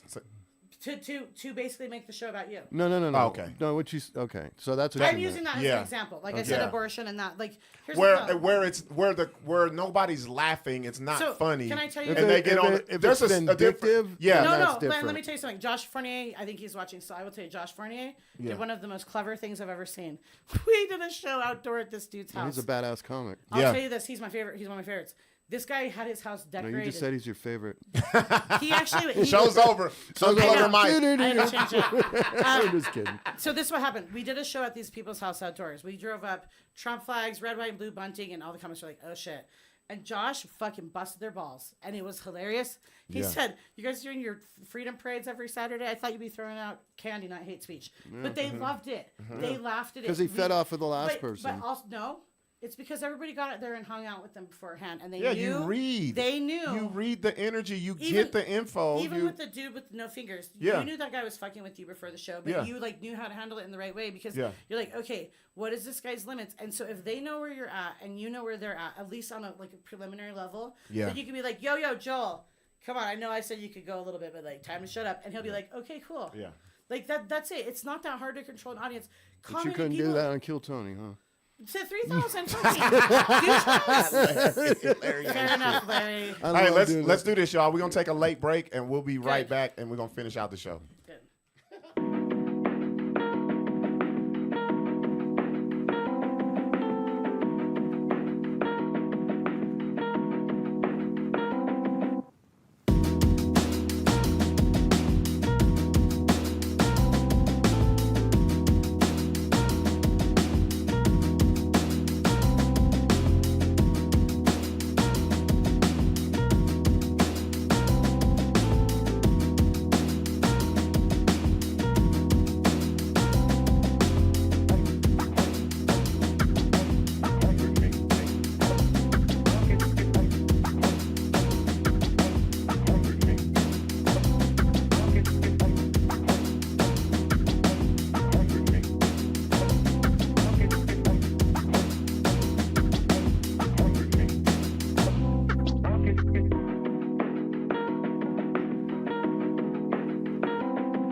fuck is New Mexico? Shit. Just like Larry says, there's good black people, there's good white people. No, bullshit. If you don't tithe, if you're a member of a church, they will kick you out.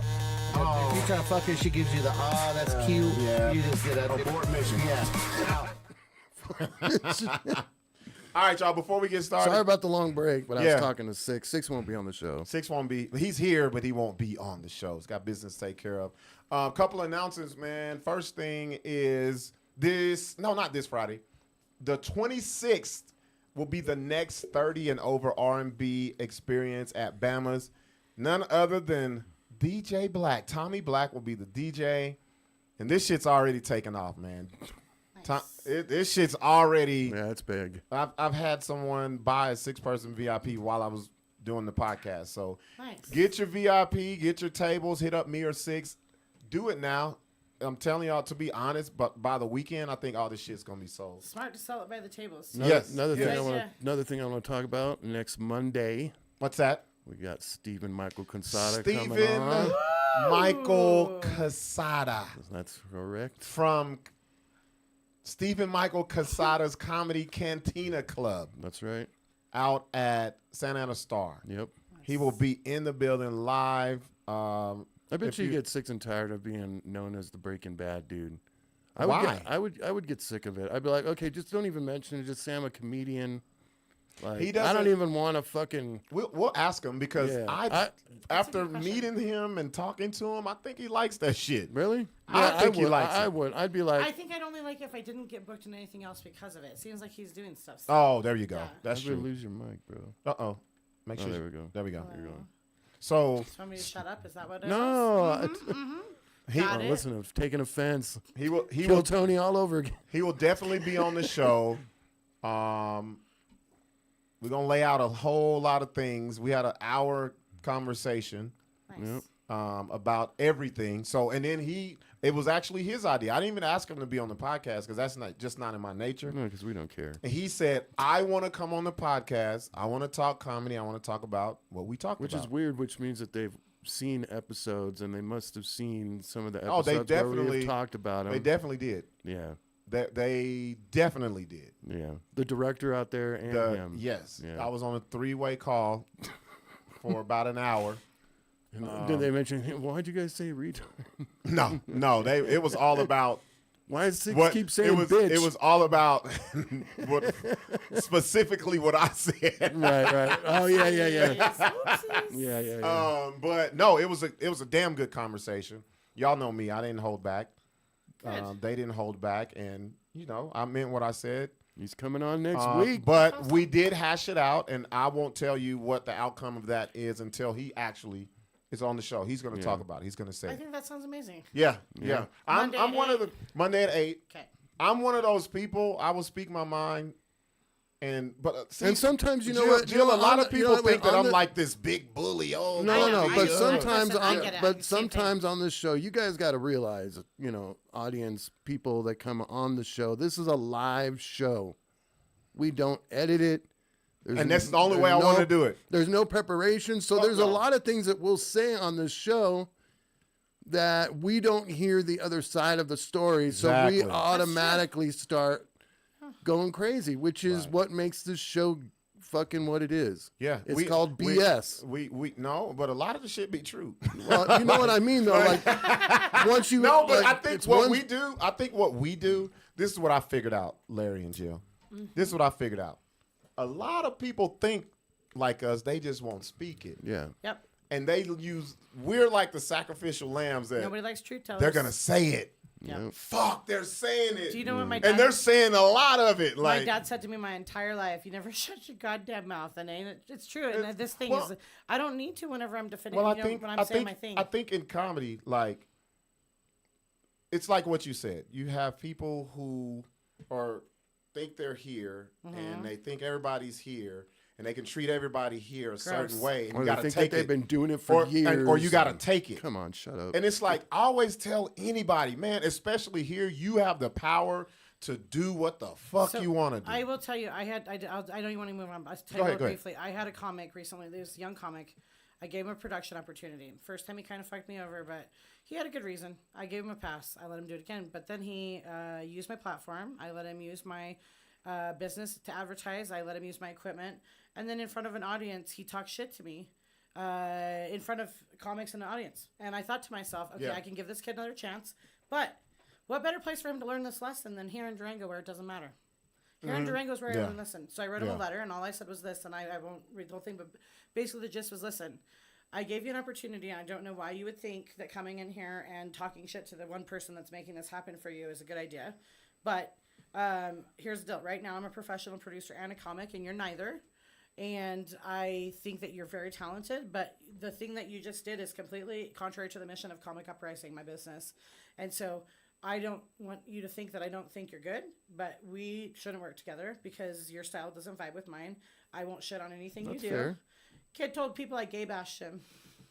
Gay bash, huh? And I was like, but here's the deal. That's what the gays do. People who know me know that didn't happen. I know. And I could get out there and I could be shitty and I could show this kid's freaking, emails and I could ruin his career. But why? Maybe he'll learn from it. Maybe he is too proud to apologize to me right now. Maybe someday he will. Maybe someday he won't. It doesn't matter. It doesn't hurt my feelings. Yeah. I said what I needed to say, and he's not a threat to me. Well, we've been told in this show that we're homophobic. You should hear everything what's said about us. And we're not homophobic. No. I feel like, look, everybody, do your own motherfucker, thing. if you can laugh at others, you better be able to laugh at yourself first. That's what I always say. Feet. Yes. That's pickles, it. You should have come back with something. No dad. She didn't have the mic. Crackhead mom. When you have the mic, you have the power. Yes. Like if someone cracks on me and I don't have the mic, I can't say shit. They got me. When you stole the mic out of what's his name? Oh yeah, I took a mic from a comedian before. Give me that mic, bitch. You Kanye'd him? Oh yeah. No, actually, this is not what happened. You Kanye. She didn't. I didn't grab the mic. She threw it down and left. Oh, that's right. She mic drop. I hate it when people mic drop. And she was on. What is her name? Mia. She was on Def Comedy Jam. They were doing a show here. Her last name starts with a G. Gerard. It's like an Italian name. She's a Jewish comedian. Yeah. That's her name. Well, I don't know her name. The last name is Italian. New Jersey. See, I only know Southwest and West Coast people. So she's pretty famous. I mean, she's one of the first. I went because she's funny as hell, and ended up. I was like, yo, this woman has problems. Yeah. She is mental. It was bad. Here's the deal: it's like the comics just that like put a woman. The comics that shut up. The comics that put themselves at that level, they have to perform at the same level every time, and they can't flinch. They can't. See, that's the thing is this. Yeah. Whenever somebody likes me, I can get up there and shit all over the stage and do horrible, but I'm their friend. So even if I'm doing bad that night, they're like, you're still my friend. It's cool. Right. Why? Do they tell you that you were shit? No. They should. Well, yeah, a whole entire audience of like people. If Buck's shit, I tell him. Listen, a whole entire audience. Like, what were you doing? Wait, you just watched it. You just watched an audience of 3,000 people. Dude, I thought you did. Me. You know what? I thought you did good. I did too.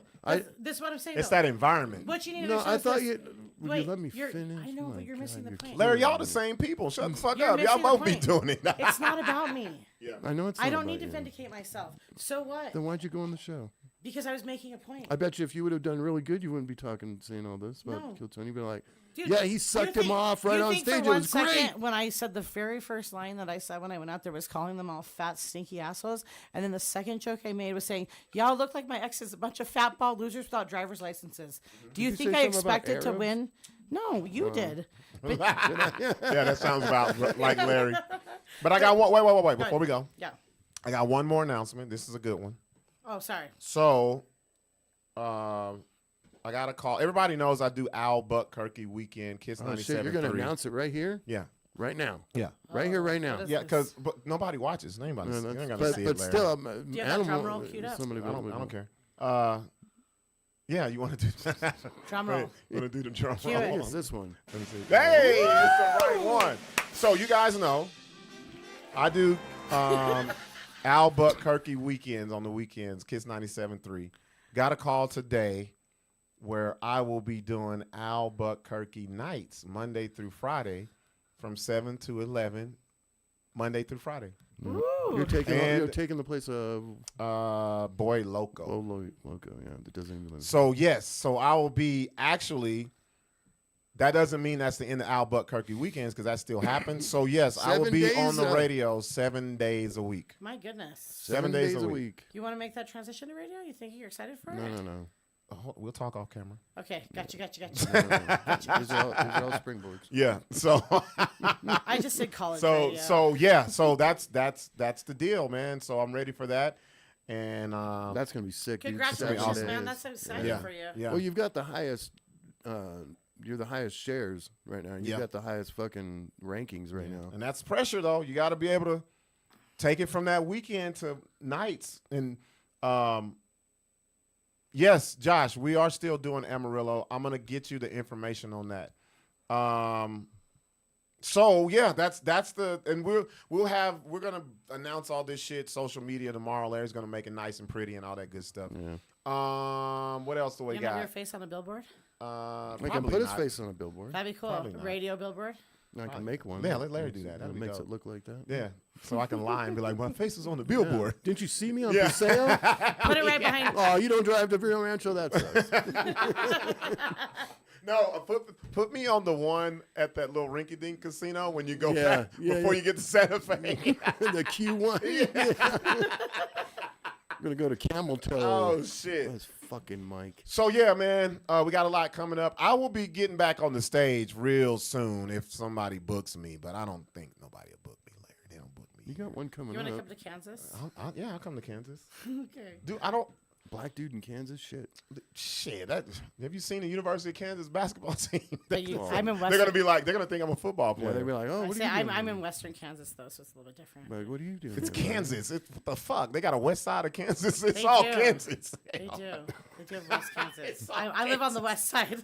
It's all Kansas. What are we talking Why about? does every city have the west side? The west tab? side, yeah, the west. the Oh, west you don't side. want to fuck with the west side, bro. Don't go to the the west side of is Chicago. Is the best side. No, actually, the Chicago's the south side. You don't want to fuck with south side. Oh, that was west. So let's get back into this. With just a little bit more comedy talk, and Sure. then I want to get into just whatever, whatever. So, me and Larry, we talk comedy a lot, and we notice, and I'm the first to tell people, you don't have to follow anybody's path, make the path your own. Right. What do you feel about comedians? They just popping up and thinking they're headliners. Well, okay. Give me the producer side and give me the comic side. I will say that. Because I think that's happening a whole lot, and it's fucking up a lot of shows. Yeah. And you can look and be like, yo, this the fucking headliner, and it's not that you shitting on them. You know, that's like, okay, when you remember when that word was so fucking sacred, like you're the headliner. Yes. Like that was important. Yes. Now I feel like people do a couple of things and like, boom, I'm a headliner. Well, I think so I think it depends on a couple of things. Yeah. First of all, if you're doing regional shows, you got to, kind of choose what you've got. And I mean, I'll tell you, in Durango and in Dolores, one of the things I really liked was I'd see a kid, like, I'll just give you an example. I don't know if you know PJ Johnson. I like PJ Johnson. I knew PJ Johnson wasn't going to get an opportunity to headline. I thought PJ Johnson had something. I was right. PJ Johnson got signed. PJ Johnson is touring. Like, he's good. But if PJ would have gone and done the Comedy Works model, he may have gotten past to the front line, but he probably wouldn't have. Mm-hmm. But I gave PJ his first festival spot and his first headlining spot because I think he's great. Yeah. Kid ran the light ridiculously, but I let him do it because guess what? Now he's got a cred. Yeah. And so the thing is, with the advent of social media and online stuff, and I'm not trying to bag on it. I mean, I think there's utility to it, but I think this is the difference. This is why I like working with you. I like live performance. Yeah. Yeah. There's a difference between live performance and something that's on stage. And I mean, granted, I know we're live now and we've got gadgets, but this isn't a traditional podcast model. Right. Yeah. Usually people are cutting and editing and doing jump cuts and stuff like You'll that. do it, and then you'll see it next week. Dude, my favorite thing on the entire planet of producing, of performing, whatever I'm doing, I love making a room full of people happy. Yes.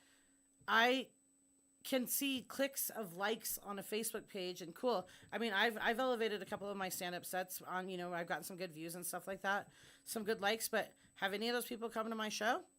I have no idea, but I know that Jackie, who I met in Durango, came and saw me in Farmington. Yeah. I know that Darcy and Renee came and saw me in Vegas whenever I go somewhere, and that's where I'm like, I think that there's this headliner thing where it's like, because I have it happen a lot. I've had, I'll speak my mind too, and I've had some of your comics be like, oh, well, you don't have that many followers. And I'm like, Why would I want a bunch of fucking schlock followers? I want people to value my content. I don't care about followers. Yeah. If I wanted followers, I could pay for it.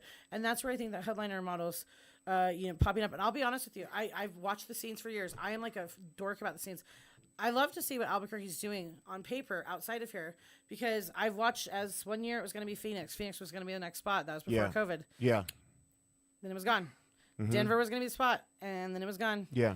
Vegas was going to be the spot, and it didn't happen. Yeah. And I'm seeing Sarah it's put stuff Austin. together. I'm seeing Albuquerque pop up, and it's like, you guys are making like legitimate moves on the market, but here's why. Those people that follow you, do you know most of the people that come to your shows here? Do you know all Fuck of them? no. Okay, at the club. Fuck no. But do you know him now that you met him? Oh, yeah. Oh, yeah. No, Buck knows all of it. That's, I know, that's what I'm trying yeah. to say. And I think that's where this like headliner model. Because you know what I do? And this is this kills me. I cannot stand when people perform, good or bad, great night, mediocre night, bad night, and they just don't acknowledge none of them people in that fucking crowd. And I'm not talking about performing. I know what you I'm mean. talking about getting off. You've seen me. Just the lady. Thank you for being. Thank you, and the shaking of the hands and. Like they spent their money to come see you, and you just like took their money and you ain't interacting with them. So like, this is the thing. I'll tell you that same person I told you that got shitty with me on the show and didn't want to pay me any money. I was out front before the show, and an older man, had taken the bus across this particular city because he heard the comic talking on the radio about Richard Pryor, and he wanted to come tell this comic his Richard Pryor story, and he didn't have money for the show. And I went to the comic and I was like, hey, it was like 2 hours before the show. There's a fella out here that wants to talk to you, and they want to go talk to him. They said maybe after the show. So you know what I did? I bought him a ticket. yeah. It's not that hard to make people feel like they're part of something. Yeah. This thing, I know how good you know it can make you feel. Dude, when it's fucking good, it feels good. And when everybody feels that way, what a vibe. It's dope. Dude, that's what I chase every day. That's why I don't need big dogs on my stage. I've canceled people. I've had people cancel me. I'm like, listen, no harm, no foul. If my stage is too small for you. Yeah. It does not. It's not gonna bother me. And that's where I think the headliner model goes, where they go, cool. I'm headlining. It's like, cool. Yeah, you're headlining the Dover Delaware Club. What are you gonna do after that? Because that's your one little model there. And I'll tell you, in my opinion, you had to do it a little bit different way because of your career. But I mean, the festival model is a great way for people to actually learn how to do comedy, how to meet people. And whenever you have this little insular scene, well, I mean, honestly, I'm not trying to bag on certain cities, but I've been to cities where they don't have any outside influence. And for what they're doing in their city, it's good. Yeah. But if you match them up against somewhere else, it's like, oh God, this is really, really, really, really bad. Yeah. And it's because they're too proud. I mean, I've been that way too, where I'm like all up in my head thinking that I'm the shit. I'm not, because I'm only as good as my show. If my show's no good. So, I mean, here's the thing. You're a headliner and you think you're up there. What if you have a bomb night? What if you have a bad audience?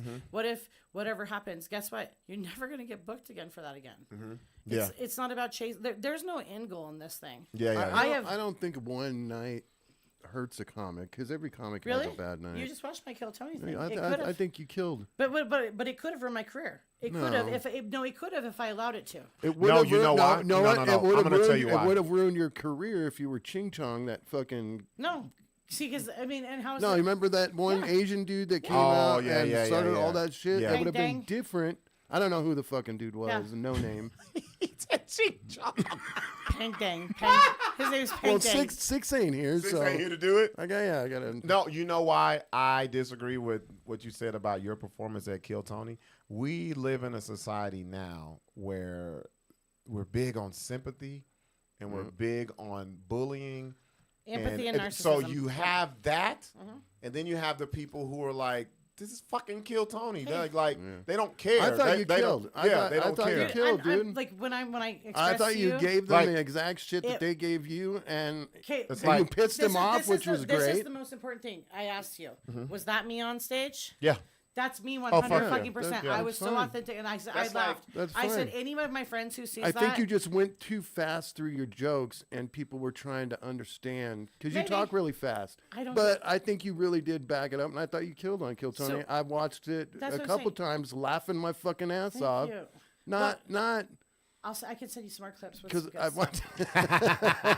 watched Every I am a episode. big proponent of all press is good press. All press. All of Josh it. Harrison, you love Josh. Yep. Okay, Josh Harrison. Shout out to Josh in Josh Phoenix. Harrison, I love you. Yeah. Josh Harrison had a rad conversation with me, and he goes, "Dude, you're all about controversy." That's and I was like, perfect. "Ooh, yes, I am." And he goes, "I said I don't know how to walk away like you do."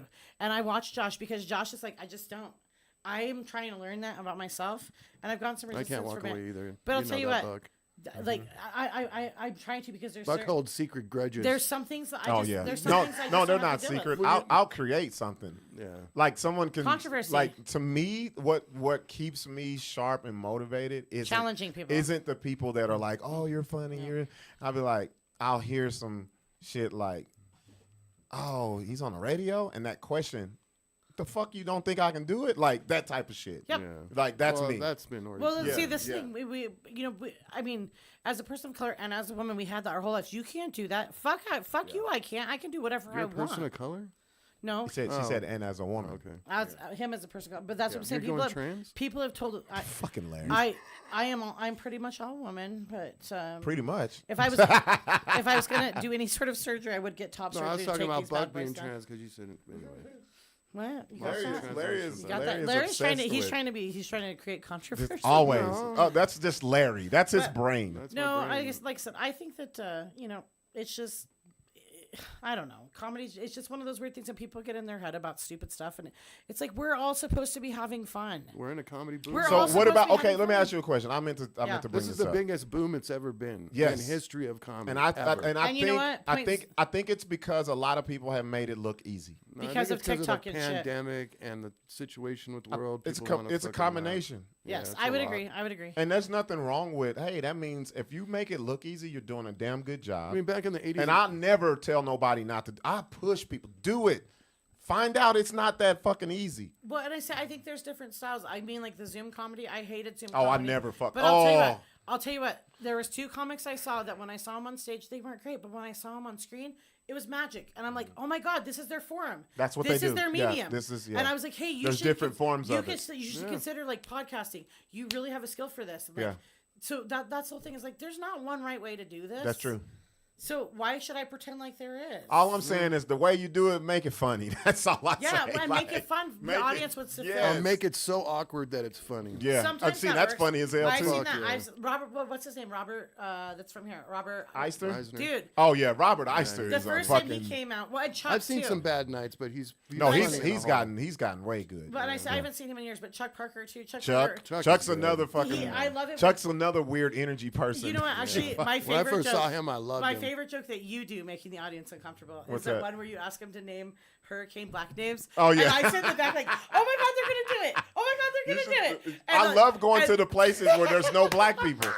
And they just look like, can I Oh, say they it? say the most And then, racist, bro, stereotypical they shit. like huddle up and they're like, no, not that name. Some dude I with the last know. name Johnson. And I just am sitting in the back like, oh no, and it's just so funny because I know where you're taking him. Yeah. And I love that. No. That's one of my favorite jokes that you do. I just enjoy that one. Let me ask you a question Yeah. about, so when everybody knows I was kind of down and out for like 40 days, but I saw some shit on social media I want to ask you about. Comedians fucking each other. Comedians dating each other.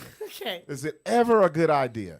I would say absolutely not. I've actually only had a couple of comedy.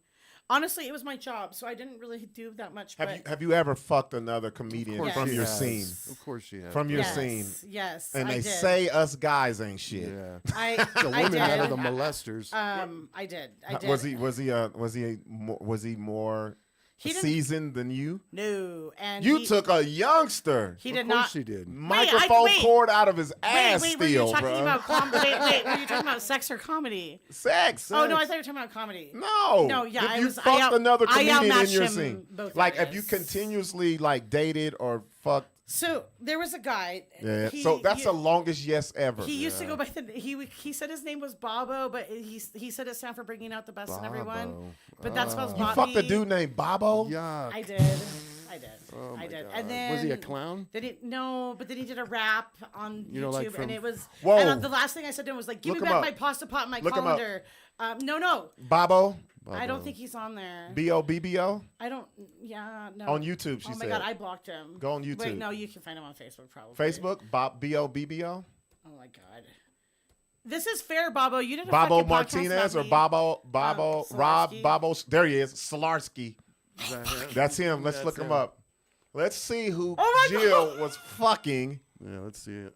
Oh, Babo. You got the picture of That's the a mic. picture go to from my photos. comedy show. Go to Hold on, I gotta get it up. We gotta on the pull him up. screen. I Oh gotta get it no, up on this the- is bad. I hope he doesn't Let's watch see it. if Get it on the- Babo. Get it on the jumbotron. Yeah, He we said got it. bringing out the best in everyone. That's Bobby, B-O-T-B-I-E. It doesn't stand for Bobo. That ain't even Babo. I know. bro. I don't know what I was thinking. So how did y'all hook up? We actually met on Tinder before I knew he was a comedian. He had just moved down to our area, and I don't think he's there anymore because I think I ran him out of town.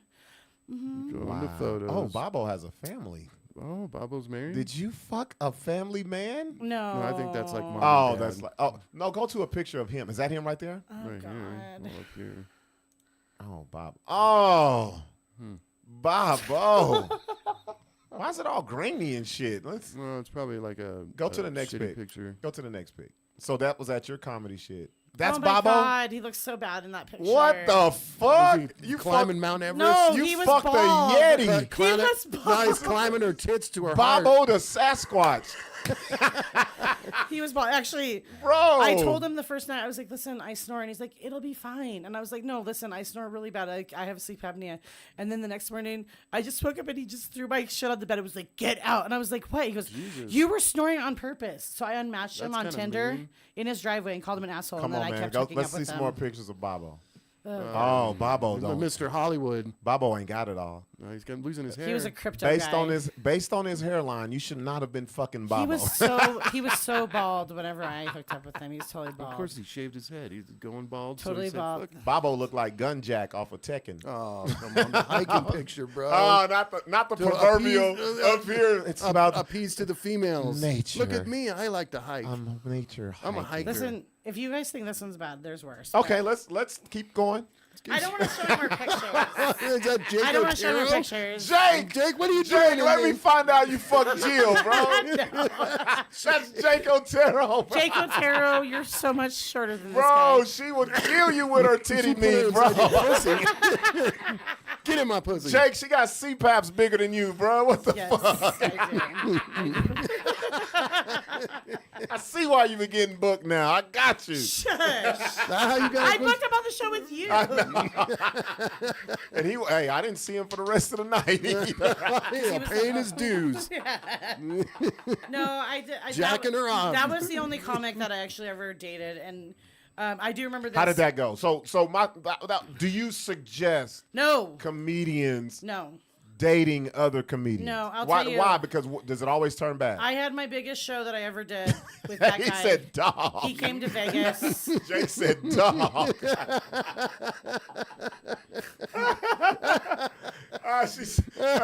Christopher Collins said she smashed a dude named Bobo. Listen, it's so much worse than that. I can keep going. Felicia said he could have been worse. He ain't that bad. Go follow him, Felicia. Get you some dick. Get you some Bobo Can I dick. tell you, I'm in Get some Kansas Bobo. now. I'm in Go ahead. Kansas now, so Okay. I have. Oh my god! So you got a whole new breeding Listen, ground. 31-year-old guy. He's got a cowboy up tattoo and he wears American flag boots. Not even kidding. No, that's a Trump and I'm supporter. like, we haven't talked about politics. We've kept politics Well, completely that's off a the Trump table. supporter. I'll tell you Well, that you right can't now. tell him you got a He's black very friend. angry in bed. No, Oh yeah, that's a Trump supporter. he's very angry in Oh, bed. yeah. Yeah, no, Very no, Trump. but no, I did that comic I did date, and he actually basically told me that he was trying to gain access to my business, and I was like, well, that's Damn, crazy. he was straightforward. That's Christ. crazy, and well, then we were sitting in a car because he didn't have one, of course, because I drive guys around, and he said something. You're buying PlayStations. Listen, I have a. big You're like thing a for- you're I like told a you. you're a lot of Albuquerque black men dream. Oh I'm gonna my tell you right now. You drive people around. You give them PlayStations. You got big titties. Like these brothers will love you out here. I'm telling you. Yes, I'm sure they would. Hi, fellas. Please follow me on social media. I definitely found. They were like Jill Carlson, the Rest Haven. Yes.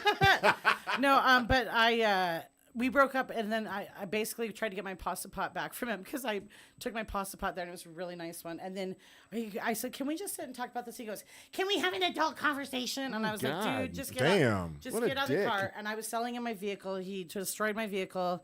I had to tow it off the road and pay to have it salvaged. That's the reason So why that he was doesn't have pretty no much- vehicle. Well, I just want to Fuck because this shit up. I saw some drama in the local scene. Ooh. And I didn't know these two Man, were talking. all those comedians locally are fucking each other. Bro, and it's. Can I didn't know, Larry. No, I didn't. yeah. I This did is what not I'd say. know. They're all fucking It's each other. okay. I think this is where you talk about your headliner.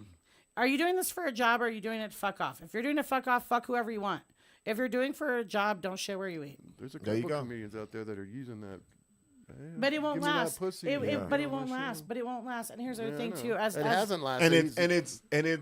Well, okay. We've called him out multiple A times. part on of the me show, is bro. like, man, don't do that. But the other part that loves the shit, the drama, I'll be like, hell yeah. So we get have- together so you we can have- fuck up so I can see all this shit. So this though, Josh, you know what I'm talking about. Oh, Josh I knows. see a motherfucker on Are We Dating the Same Guy? And it's comedians. And I'm like, yes, and I've it'd seen be that, a yes. fucking female comic that put him into shit.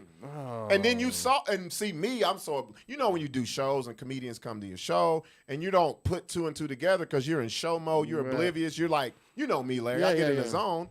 And then you're like, oh, that was a date night for these motherfuckers. So, you know, That's stupid. I've seen it where they've been fighting, like most of the open mics. There was a particular couple in Durango that used to do this where the girl was pointed like me and she would definitely make him uncomfortable, but eventually he just stopped coming to comedy. And I'm like, dude, you guys weren't going to be together. Like, this is fucking weird to bring everybody into your bullshit. And I mean, don't get me wrong. Like, there's a way it can be done. Like, you know, what's her name? Segura and Natasha. Christina Well, yeah, like Natasha Leggero and Moshe Kasha. I mean, you they're- can do it. because they're funny. But exactly.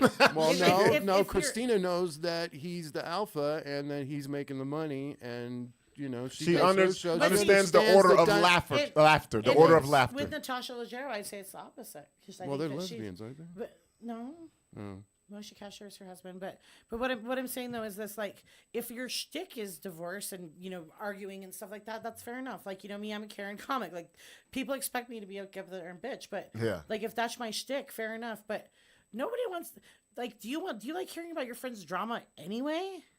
Making it funny or not funny doesn't really like. I mean, you and know, it's not like you can go up and joke about the shit because nobody else knows about it. Yeah. It's like 2 or 3 people that'll be like, oh, that's like I said what I said.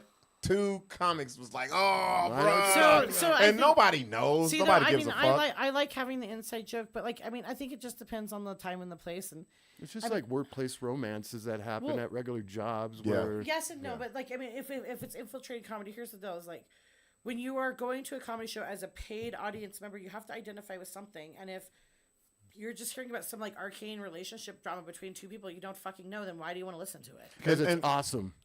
And well, and also, I won't even say that far. I just, it's like focus.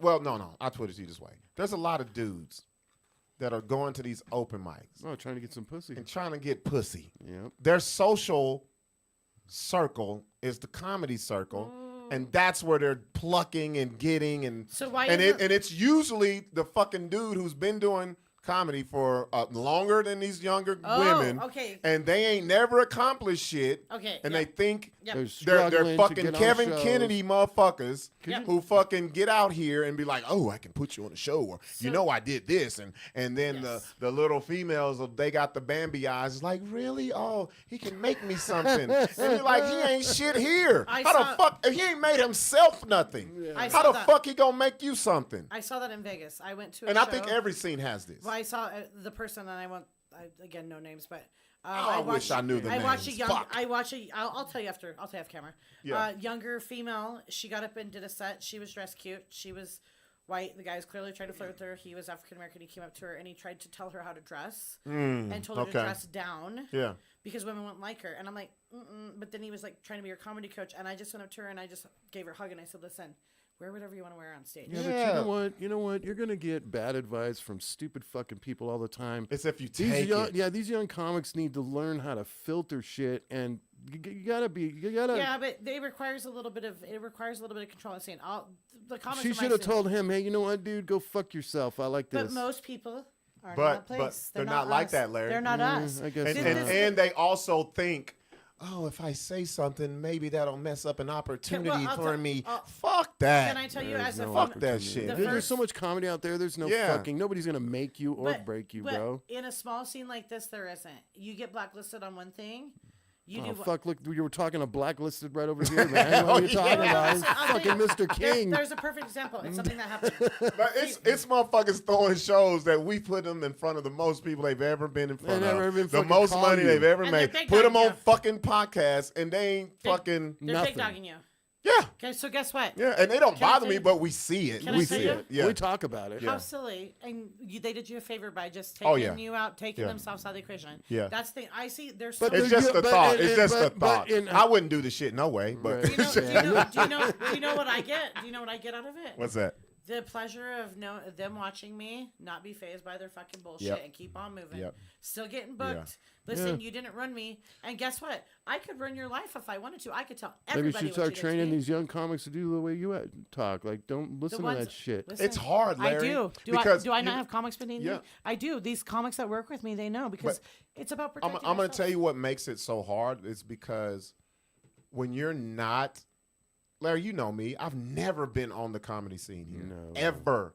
And that's Ever. Because you didn't book your own shows. I did my own shit because I was like, fuck it, man. Like, I can bring people. No, because you looked around and said, man, all this other this shit's bullshit. corny. Yep, that too. Corny as that you too. just, fuck. You just saw And- me say it. I and- book my own shows. And so That's it. I think a lot of these people just get so entrenched in that world, they don't see the bigger fucking No, picture. they absolutely Like, don't. take that fucking veil off your face. Whenever people And you have the talent. Well, not everybody, but some people do have the Yes. talent. And if you would just get out of your fucking way with that bullshit, Yep.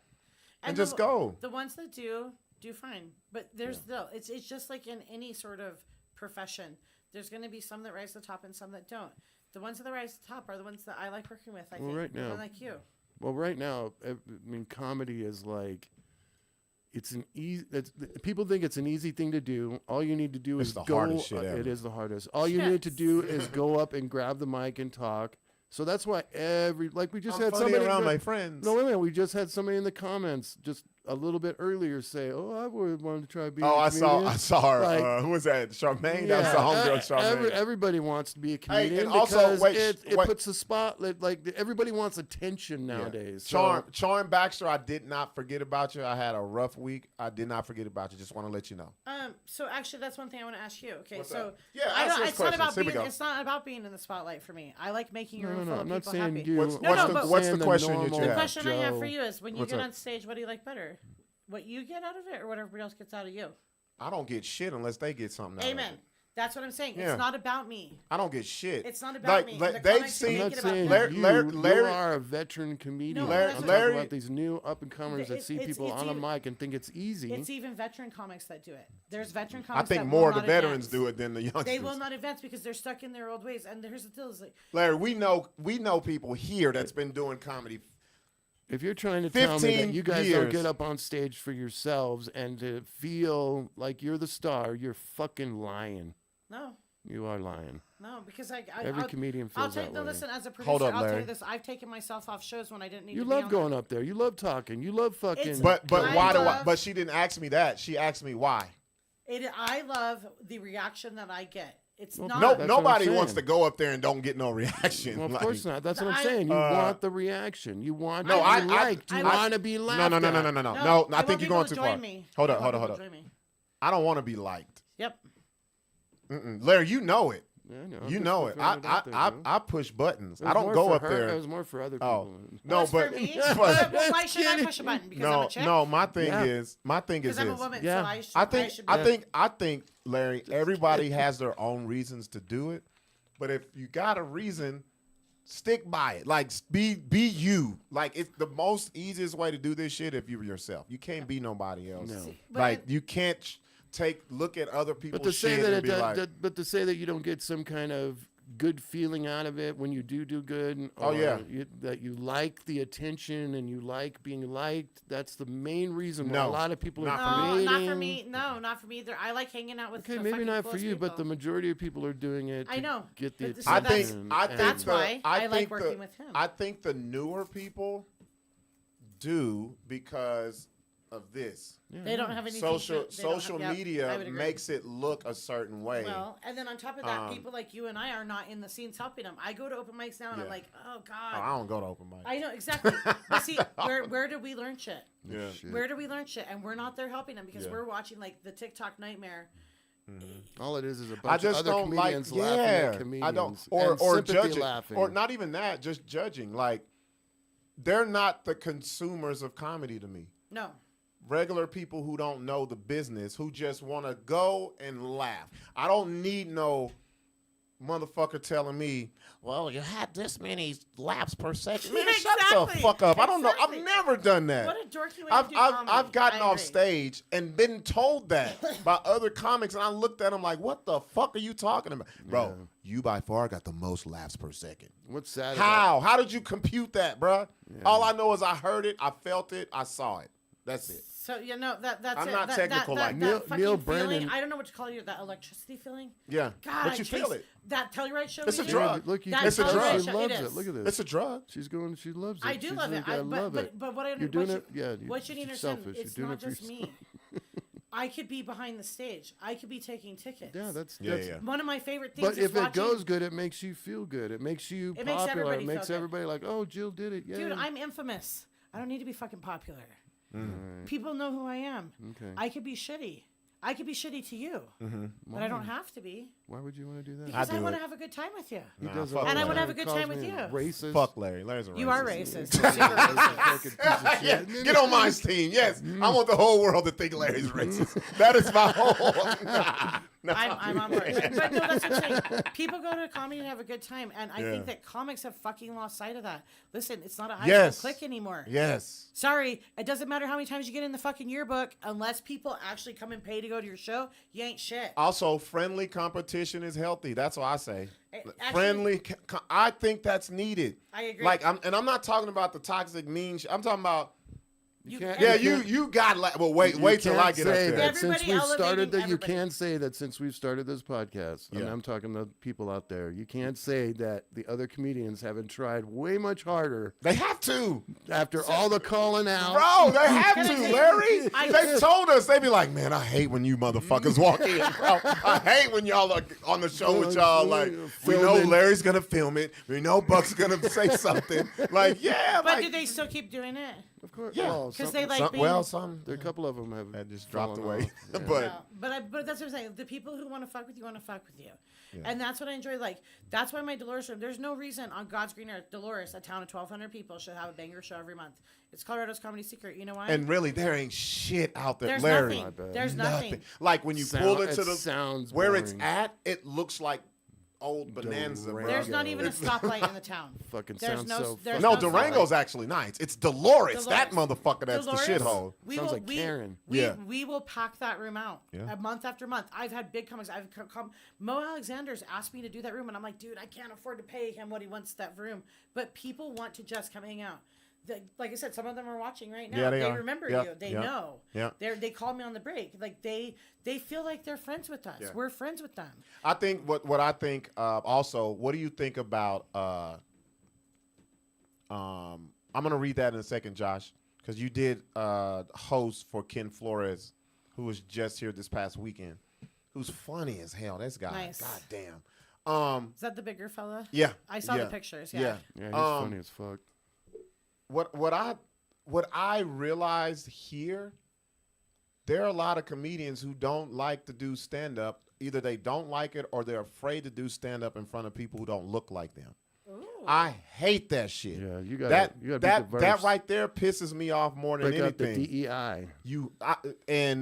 Have you dealt with this before? Because I see this so much here in this area where they Do you mean like only cater to people who look like them. And I'm talking about Hispanic. I've seen the natives. I know who you're talking about. I've seen, and it's like the white people, the caucasoids. That's why I love like Josh. get out of that. That's why I love Josh. He can. The fucking- one thing we may not look alike, but we all laugh. If you can make people who don't look like you laugh, that is the greatest testament that you have. Or understand, like that's Yeah. what I would tell my comics. So I had this one young comic, and I love her. She's dark, but she's a Hispanic girl, and she was shitting. Dark, but she was shitting dark humor. You racist Thank you, dark fuck. humor. But she was just shitting on white guys on my show, and I was like, bitch. 90% of my audience is white guys. Like, what's a white guy ever done to you besides take your virginity? Like, shut the fuck up about it. And she's like, well, but and I said, no, you don't get it. People don't come to a show to feel like shit. And I said, like, that I think that might identify where there's a nervousness there. To me, you calling my feet pickled pig feet, like I said, what? Fuck you, motherfucker, because I knew you were there to bust my balls. Yeah. I came there expecting to get my balls busted. I think if you're a person like I feel if you're black in front of white, you've got an advantage. Because there is so much you could use if you're a good comic you can utilize it. You know, something that's bothered me when I produce comics, I always have some people don't know how to harness that. No. Well, they want to attack. There's a difference between attacking, like the white devil. Yeah, attacking, or and then defensive, or making them. This is why I always say you put people in front of a mirror or window. A window to look out and be like, hey, shit, we seeing the same shit. Or a mirror to be like, hey, we don't look alike, but we really are the same. Yep. See what I'm saying? Yep, I do, and I understand that. And like honestly, that's where I've tried to tell the kids, I'm like, that's not a relatable joke. Like, get rid of that joke. Like, Brian always had that stupid joke about his Adam's apple, and I was like, dude, I hate that fucking joke. Brian Nystrom? Yes. Hey, shout out to B, man. I hate that joke, though, because I'm like, Brian, when, like, nobody identifies with that. And I don't feel bad talking shit about it, because I've talked shit to his face about it, but... That's like when people, they were like, you're going to Telluride? Dude, because I was like, I'm going to Telluride and Dolores. And it was like, what the fuck? We crushed. And I was like, I love that shit. We crushed. I love it because I'm not gonna change. I'm not gonna get I'm gonna point out okay, what was the fucking Colorado place that I went to? You were up. It's the one that has the hanging tree. Right when you fucking go in. God damn it! Where the fuck is old girl? Damn it! So I went and did the casino down there in Ruidoso. Oh, okay. And then they send you up to the fucking... Did you call it Ruidoso? Or whatever. I don't know, bro. I'm not from here. Rui? What the fuck? What is it? It was Ruidoso. Ruidoso? Larry, look at my lips. You Ruidoso. think I can do that? know either. I have to pronounce everything. Yeah, me too. Ruidoso. That's how I say like it. the That's dictionary. what I'm going to say, the casino over there. What the fuck is the name of that? It's in Colorado. Anyway, I go up there. I'm the only black thing in 50 square miles of this place. And I'm on a golf course. I'm at the fucking country club. That's awesome. So when I was it in walk... Grand Junction? No. I walk in, and you can just be like... Everybody's looking. Is that a football player? Is that a baseball player? And no. You're the comedian? Oh, yeah, I am. Yes. And then they're like, what is he going to possibly say to make us laugh and we can relate to it? Because that's the biggest fucking thrill that I get. And you should be able to do, and you know who else does that? And I've seen it. He turns it on. Josh Fournier as well. Yes. And he don't change who he is. Nope. And I love it because let them see, oh, fuck, we don't look alike, but shit, the shit that he's saying Dude, I can relate to and I can laugh at. That's how Bill Burr made it. Oh, Fuck fuck in yeah. other rooms. Hell yeah. You know, And I think we here, until that happens, I don't think this scene will really reach the He was potential. doing shows at the Apollo. That's how he met his wife. I think until people do that in this area, you're not gonna. There's a whole untapped market here that has no clue who none of these comedians are because they're too fucking afraid to go out in front of them and do what they do. And they can do it. I know. I say the Vegas is the same way. Vegas doesn't see what they have, and I'm like, oh my god, they're missing so many markets. Right. And I'm not talking. A lot of y'all like, a lot of y'all probably think, oh, Buck. Okay, hold up. A lot of y'all probably think, oh, Buck's talking about black people. No, I'm not. No. When I had the fucking Nexus over here, Jamar Hall told me some shit. He was like, yo, when I came here, I thought it was like an all-black crowd. No, it's not. I said, these are the people who y'all not fucking with that will pay money to come see you and pack the place out. You know what's crazy? I did a show in Vegas. I headlined the Free Zone, which is the gay bar there. And I walked in, and there was none of their audience there. It was all just a bunch of male comics waiting for an open mic. It was like a booked feature headliner thingy. And I asked one of the bouncers, "Where's your normal clientele?" And he said, "They come after comedy's over."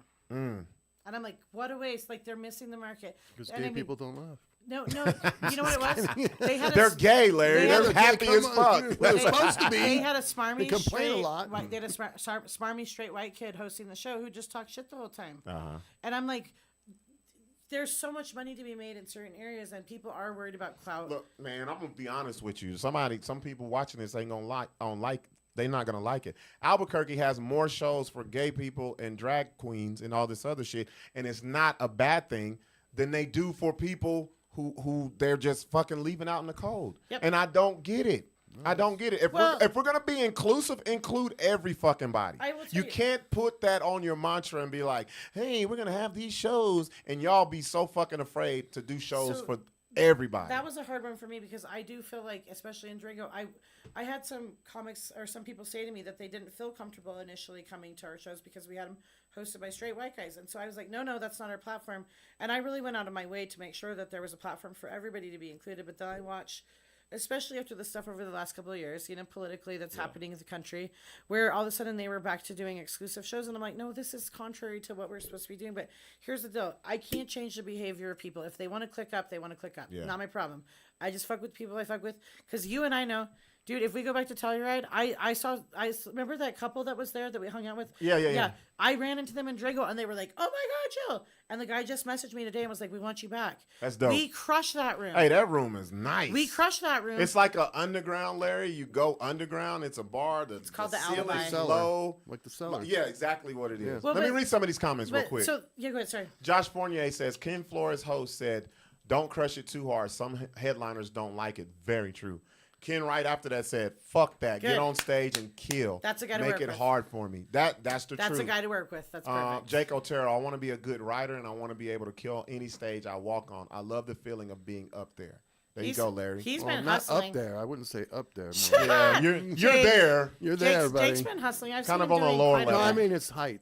I know what The you joke mean. on its height, buddy. Actually, the first time, this is the thing, I can't remember who recommended him, but somebody recommended him on that show that that you was guys me. did. Was it you? And he's like, "Bring Jake out." And I was like, okay. Yeah, And the he's first badass. night, I had him do an opener. And the second night, I was like, he's got a host. Yeah. I switched it up. I took myself off host and put him on Yeah. there because The he was. top comedians I would say is Buck, Josh, and Jake right now. Yeah. Jake, good for you, buddy, if you're watching still. Chris, what's up, Chris? That's my sister's man right there. Bro, your sis says I'm too competitive, but I agree. I love friendly competition. You have to, bro. Like, it keeps everyone sharp. Yep. And it's not a disrespectful thing, and nobody will ever say such and such is better than me. Man, I won't say it. And it makes you try harder. And it makes man. you try. And there's names that they're on the bill. You got to bring it. Yep. I know I'm on some shit with Josh. I got to bring it. No, you can't come I don't give a prepared. fuck if I'm before him or after him. Like, my thing is I want people to remember some jokes that I said. And I know they're going to remember some jokes Josh said. I know they're going to remember some shit Jake said. I'm trying to be like that's what it is. Whenever you get complacent and you're like, shit, wait, I see that. I'm going to kill it. That's when you suck. Do you we know know actually one. the way that I remember That's when you comics? suck. Well, the way I remember comics as somebody who's a fan of comedy, if I remember their joke, I might not remember their Yes, face. but you remember that if joke. I remember the joke where I'm like, "Oh my God, you did that! I saw you at Comedy Room in Denver in November of 2017," and I remember that. That's how I know. I'm like, okay, cool. I want to see more from this person. Yeah. And like the topical shit, that's the thing with the social media ones. There's nothing against it, but it's just topical right now. They're all just talking about whatever's the newest fad in there, and that's not what's long lasting in comedy, especially in a scene like this where you have to build your following from the locals. You can't tell the same shit all the time. You know, got to change it up. So. You have to, and that's why I love doing crowd work, man. Crowd work is stealing time for me. That's why I go and I look. I pay attention when the other comics are going up there. Who's loud? Who's saying stuff? Who's this? Who's that? Because it's like you let the crowd know you're in the moment. Yep. It's not just like I'm scrolling through my head, reading what I wrote. Let me hit this punchline. Let me get to Fuck all that shit, bro. Yep. Fuck all that. What's going on, Noah? Only Kings podcast. Opening for you and Steph was one hell of a challenge, man. Yeah, you was nervous as fuck, bro. That was over at 377 Brewery. Here in town? Yeah, for that was A. Marie. A. Marie, Where's the she show. been? A. Marie she's moving, bro. She's moving to Japan. Actually, her last week. Her man's moving. Yeah, he's in the military. Yeah. So her last week at the Sports Animal, I believe, was last week. Yeah. So She she's started doing comedy in Japan. That's gonna be a She culture says, shock. you know, she. Oh, there's a pretty big market in foreign countries. I've actually had people ask me to go do shows in Mexico because there's a lot of expats that want English comedy down there. I haven't done it yet. Man, what's Comedy's up? big right You want to go down to Mexico with me? Fuck yeah. Okay, all right. My pinata joke Tony, would kill did you hear it? down there. I got a guy. Tony, I got a guy. I'll hit go. him up. Hell yeah. I told them they needed to give me an armed car to cross the Fuck border. yeah. Nah, I'm straight, You bro. want to do question of the night? Question of the night. let's All right, see. this one. That's all we've talked about is comedy. Yeah, but shit, man, we haven't had that we haven't- conversation in a while. We haven't had these comments because Was it good? it's really good. Good. Especially for someone with your background. Dude, I that's love got a it. lot It's of my shit. favorite thing in the world, and honestly, it's been killing me because I can't produce the way I want to do because I got to do this other thing right now. I Yeah. got to take care of this law thing, but you know Wait. me. Once it's done, Here's my I'm going question of big. the night. Yeah. Okay, I'll do it like this. Question of the night. What type of comic won't you book? Because I Okay. know we got a lot of them. These motherfuckers, they hovering around the goddamn. They hovering Well, I around. already- I can- I they hovering around. I already right know now. our answers. It's But- somebody that doesn't talk about abortion. It's somebody that doesn't, no, that's a Trump supporter. It's somebody. no. Well, because you always. I'm not- you're- I don't like suppress content. I'm Jill, not- Jill, yeah. you're always positive, and you're one of those that I've never heard you say a bad thing, and you say I like working with you because you get it. So how do you know when somebody don't and you're not fucking with them? Usually, I've done it through trial and error. I have worked with them before, so I know them. I know what to expect from them. And when they suddenly start throwing me something different or they're not doing what I expect from them, I'm a pretty forgiving person. I'll say, hey, listen, this is not how this is going to go. I'm running the show. You know, I'm asked you to come out here, but I have canceled I've canceled people and said, hey, shouldn't work together. Thanks. The people, I can't say this. The people that I have had issues with usually have been because of big doggy attitude, flaking out on me, having me commit to money to something, and then acting like little bitches, and maybe like, hey, you know, this is a business. The flaking. I don't get it either. You book the show and then yeah. you don't show up. Oh, that happens. We know that happens much, so fuck. much. That's happened to us. I mean, so much, this bro. is the thing is like, okay, so comedy I enjoy, but comedy is not my main job. So I can tell you, I've had people like demanding my time for something. I'm like, yo, I just dealt with the fucking suicide right now. I can't talk to you about this right now. And then they're like, well, what? Why would you want to talk to me? And I'm like, okay, cool. If you think that you're that important, do your own shit. I don't need to give this to you. And so, also, I've had to. There's a couple people that I just don't talk to. I never had a big blow up with them because I didn't need to, because they know if I wanted to ruin their lives, I could do it. The first time I've ever I'll take this back. The first time I ever saw you kind of testy Yeah. when we Ooh. did that show. I think it was the last show we did in Farmington Oh, at God. the when everybody went up and people were coming off stage and they were just like kind of defeated. They were just like, oh man, I don't know, I didn't do good. Oh yeah, all the Albuquerque comics were driving me fucking crazy. I was like, guys, Yes. they're all stoned. Yes. They're afraid to Yo, laugh in public. so you were- chill the fuck out. She was literally trying to coach everybody because They were. it was a weed fucking show. It was And a- look, it was I a don't cannabis smoke. lounge. I don't smoke. The whole place was clouded. It was cloudy. And so this was and, funny. And they were just stuck to the stoners act different. This is- no, Larry, but they this- were stuck to their material. This is what was and so the funny. crowd was just like, all of them. and I'm in the back like, yo, nobody's laughing, bro. Like, No, and and so she gave everybody 20 minutes.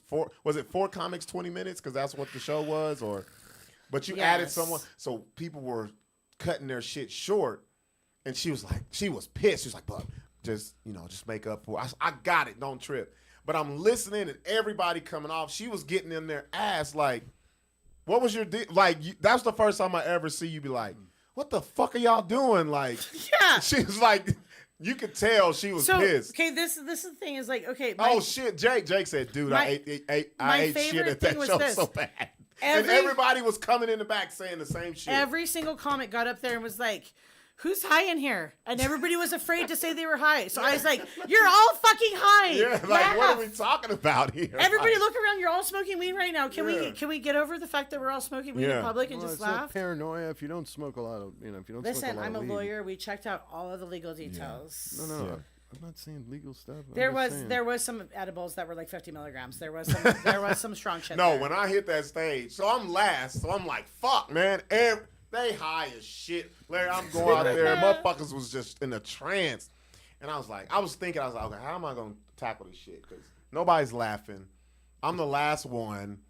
And I don't even remember what was said, but we got him there. But that was the first time I ever saw you just like, you was frustrated. Well, you were like, honestly, that's because part you're of- right. I think everybody did go up like, Well, and then this is everybody this high thing, tonight? And there's- everybody's like, there's more than that going on. Because what was that, October? And like I'm telling you, like all this shit that's been going on in my life and this other thing is all happening. And I'm like, I can't do this right now. I got to step back and stop performing and producing right now. I've got too much shit going on. I can't do this the way I like to do it. Yeah. And I like. For other people, they might be like, "Oh my god, it was amazing." For me, I was like, "This was garbage. It was a garbage show," And I just my standard of what I know I can do, because you and I have achieved it, bud. Yeah. You and I have achieved some fucking high moments. Yeah. And so I'm like, I want to consistently deliver that every time, and it requires, all. so these you're like a movies. stickler. You're like, I need this shit It's to not be a like stickler. this. It's not a stickler. It's Well, not if that you, at all. but you just said you was taking on a lot of shit. This- Like you was taking on responsibilities you should have been delegating. I feel like I couldn't at that point, and I'll tell you, Adam Dominguez and Tanner Tuttle came out, and I had to leave the show.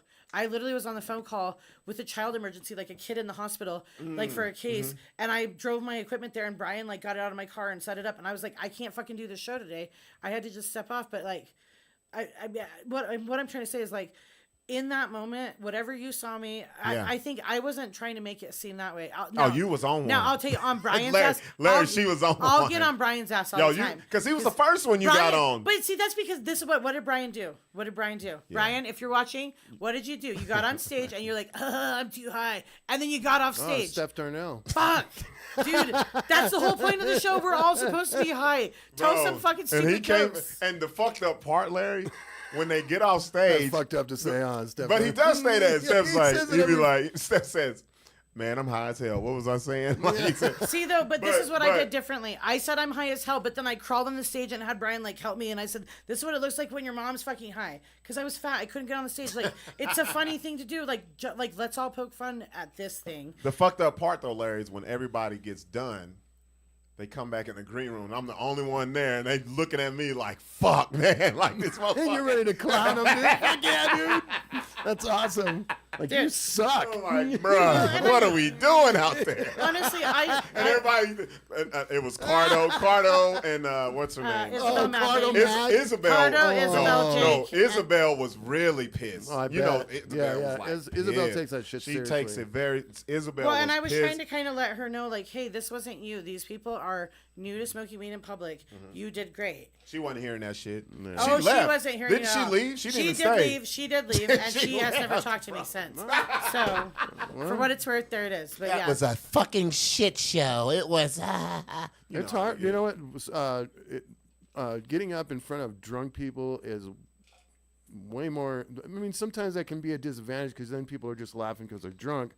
Or they get belligerent. Right. Or belligerent. Yeah. And you start getting hecklers and shit. Most of the time it's all hecklers. Yeah. But we not at this show. The weed, you gotta pull it out these motherfuckers. You 'cause gotta they go was- into. You gotta go into their fucking soul. Shit, I had a dude walk out. He was pissed. I got on his ass. Remember the dude who walked out? Yes. He fucking was. That's what I would have been doing. I'd have just been fucking That's what I nailing did, everybody, bro. dude. That's what I did. I was like, What man, else can fuck you this. do? I'm Yeah. not, So- none of my jokes are gonna hit on you. That's the Fuck thing it. is like Yeah. we could have created a really cool environment with that show. Shit You know, happens, dude. and no. And what I'm saying is this: I wasn't trying to really be on it, but a combination of me being frustrated because I can't produce the way I wasn't happy with the direction of the show. I didn't want the comics to feel like they were doing a bad job. I was letting them know it's not your fault. This is not your fault. This is a brand new audience. This is You better than me. I'll be like, this is your fucking No, fault. listen, You got the can I tell you- microphone. Can I tell you what I learned from that show? Because I learned something from that show. Because I sat back and I'm like, why? Why is this happening? And then I realized, oh my God, they're embarrassed to laugh. They don't want Yeah, people knowing they that don't they're wanna high. know that They don't want people. So that's where I was Because like, remember okay. I was like, you motherfuckers They're embarrassing in here paranoid. acting like you ain't smoking and everybody's Exactly. all like, Yeah, where he asked who was high, nobody would raise their hand. Yeah, They're yeah. all smoking 1 gram joints Yeah. out their mouth, and they're all like, "Who, me? Huh?" Yeah, And so they're that's what I'm fucking saying. wasted. And so, but I learned something from that show as a producer. I'm like, okay, so what I did for the next time, and we didn't get there because the Christians canceled us.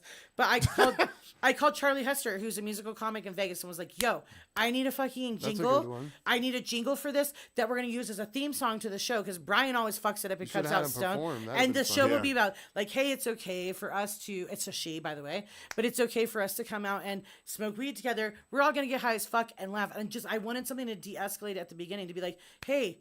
You're going to hear cuss words. You're going to hear jokes about weed. You're sitting next to your kid. We get that you're an old stoner and you don't want your kid to know, but they're going to know tonight. And I just thought it was like, that's the way I could have elevated the show. And had it kept going, that's where I would have I gone. don't think it was your fault. Dude. All of it is like, I think those are the shows that comedians have to do just to learn. Like, Dude, We're gonna bombing's have to part learn of it. quick You because gotta it's learn. about ready to be Bombing federally is part fucking of it. legal. Yeah, like bombing that's is- the thing. I mean, like, you know, like not to go back to Kill Tony thing, but I clearly bombed. I fucking owned that shit. I knew I was gonna bomb. I I don't think didn't you care. bombed. I don't think it was a bomb either. Okay, but here's the okay. Some people would say that though, but that's what I'm saying. Like, what is But also, Well, some people that don't know the show would say that. But Larry, also, she may be like me because there's plenty of times I come off the stage, I'm like, bro, that was I fucking know, I've trash, heard you bro. say it, and I've been And you like, be like, God. what? And I'm like, no, bro. When I Like, watch some of my old shit that I've I've even asked headlined, you, I'm like, like, are you "Ugh." off? Like, what's going on? Are you off or something? You're like, yeah, I just don't. I don't feel it, bro. I'm not. See though, ugh. let me ask you: do you take yourself out? Because I've done that. Like, What's up? I've had situations where, like, Brian knows. Brian and Jay Dre knew whenever I was working down in that scene. If I was supposed to be hosting, if I wasn't on it, I mean, I deal with really crazy Yeah, shit you at my can't job. bow out, I though. know, No, no, fuck no. no. At open mics, I did, and I'd be like, hey, Oh, that's different. Brian, I open need you. open mic is different. Yeah, if it's your If- show. Like for what I do, I'll be so in the moment. I know how to pivot. yeah. I can tell if I'm going down a route and it ain't going. Boom, get off that shit. Well, see, and that's know the what I'm difference saying? between you and I because I mean, I could headline if I wanted to, but I like producing. And So usually the way you do it is you break it into a crowd work of saying something to somebody, and then you go and into then I go a into separate some- joke. Yep, yeah. exactly. yeah, you do that. Yeah. You're good at that. But yeah, no, like I said, I think it just depends on what our different respective interests are. And to me, I like running the fucking show. That's your passion. That's your what I passion. love doing. I like putting them together. I have so many she loves ideas. it.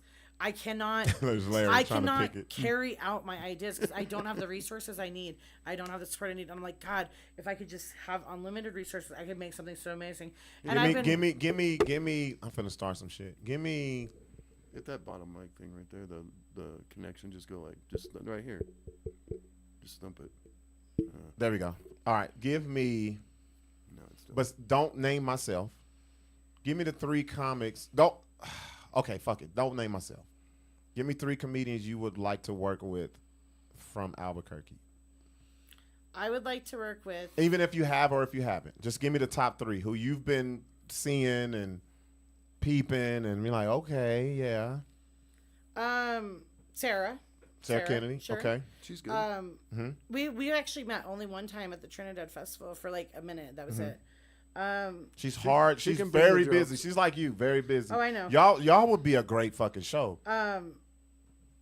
Should I say people I've? Yeah, give me. I just want no, 3. people that you haven't worked with. No, any worked Yeah, or but haven't. She's already worked with them. I know, but, No, and but I I've wanna- seen, I've you seen know, some I- of them. I like I've to seen see some of the them evolve. Reactions. I do want to get to know more about Jake. I've seen Jake twice. Jake Otero. I've seen him twice, and he did that little deer joke.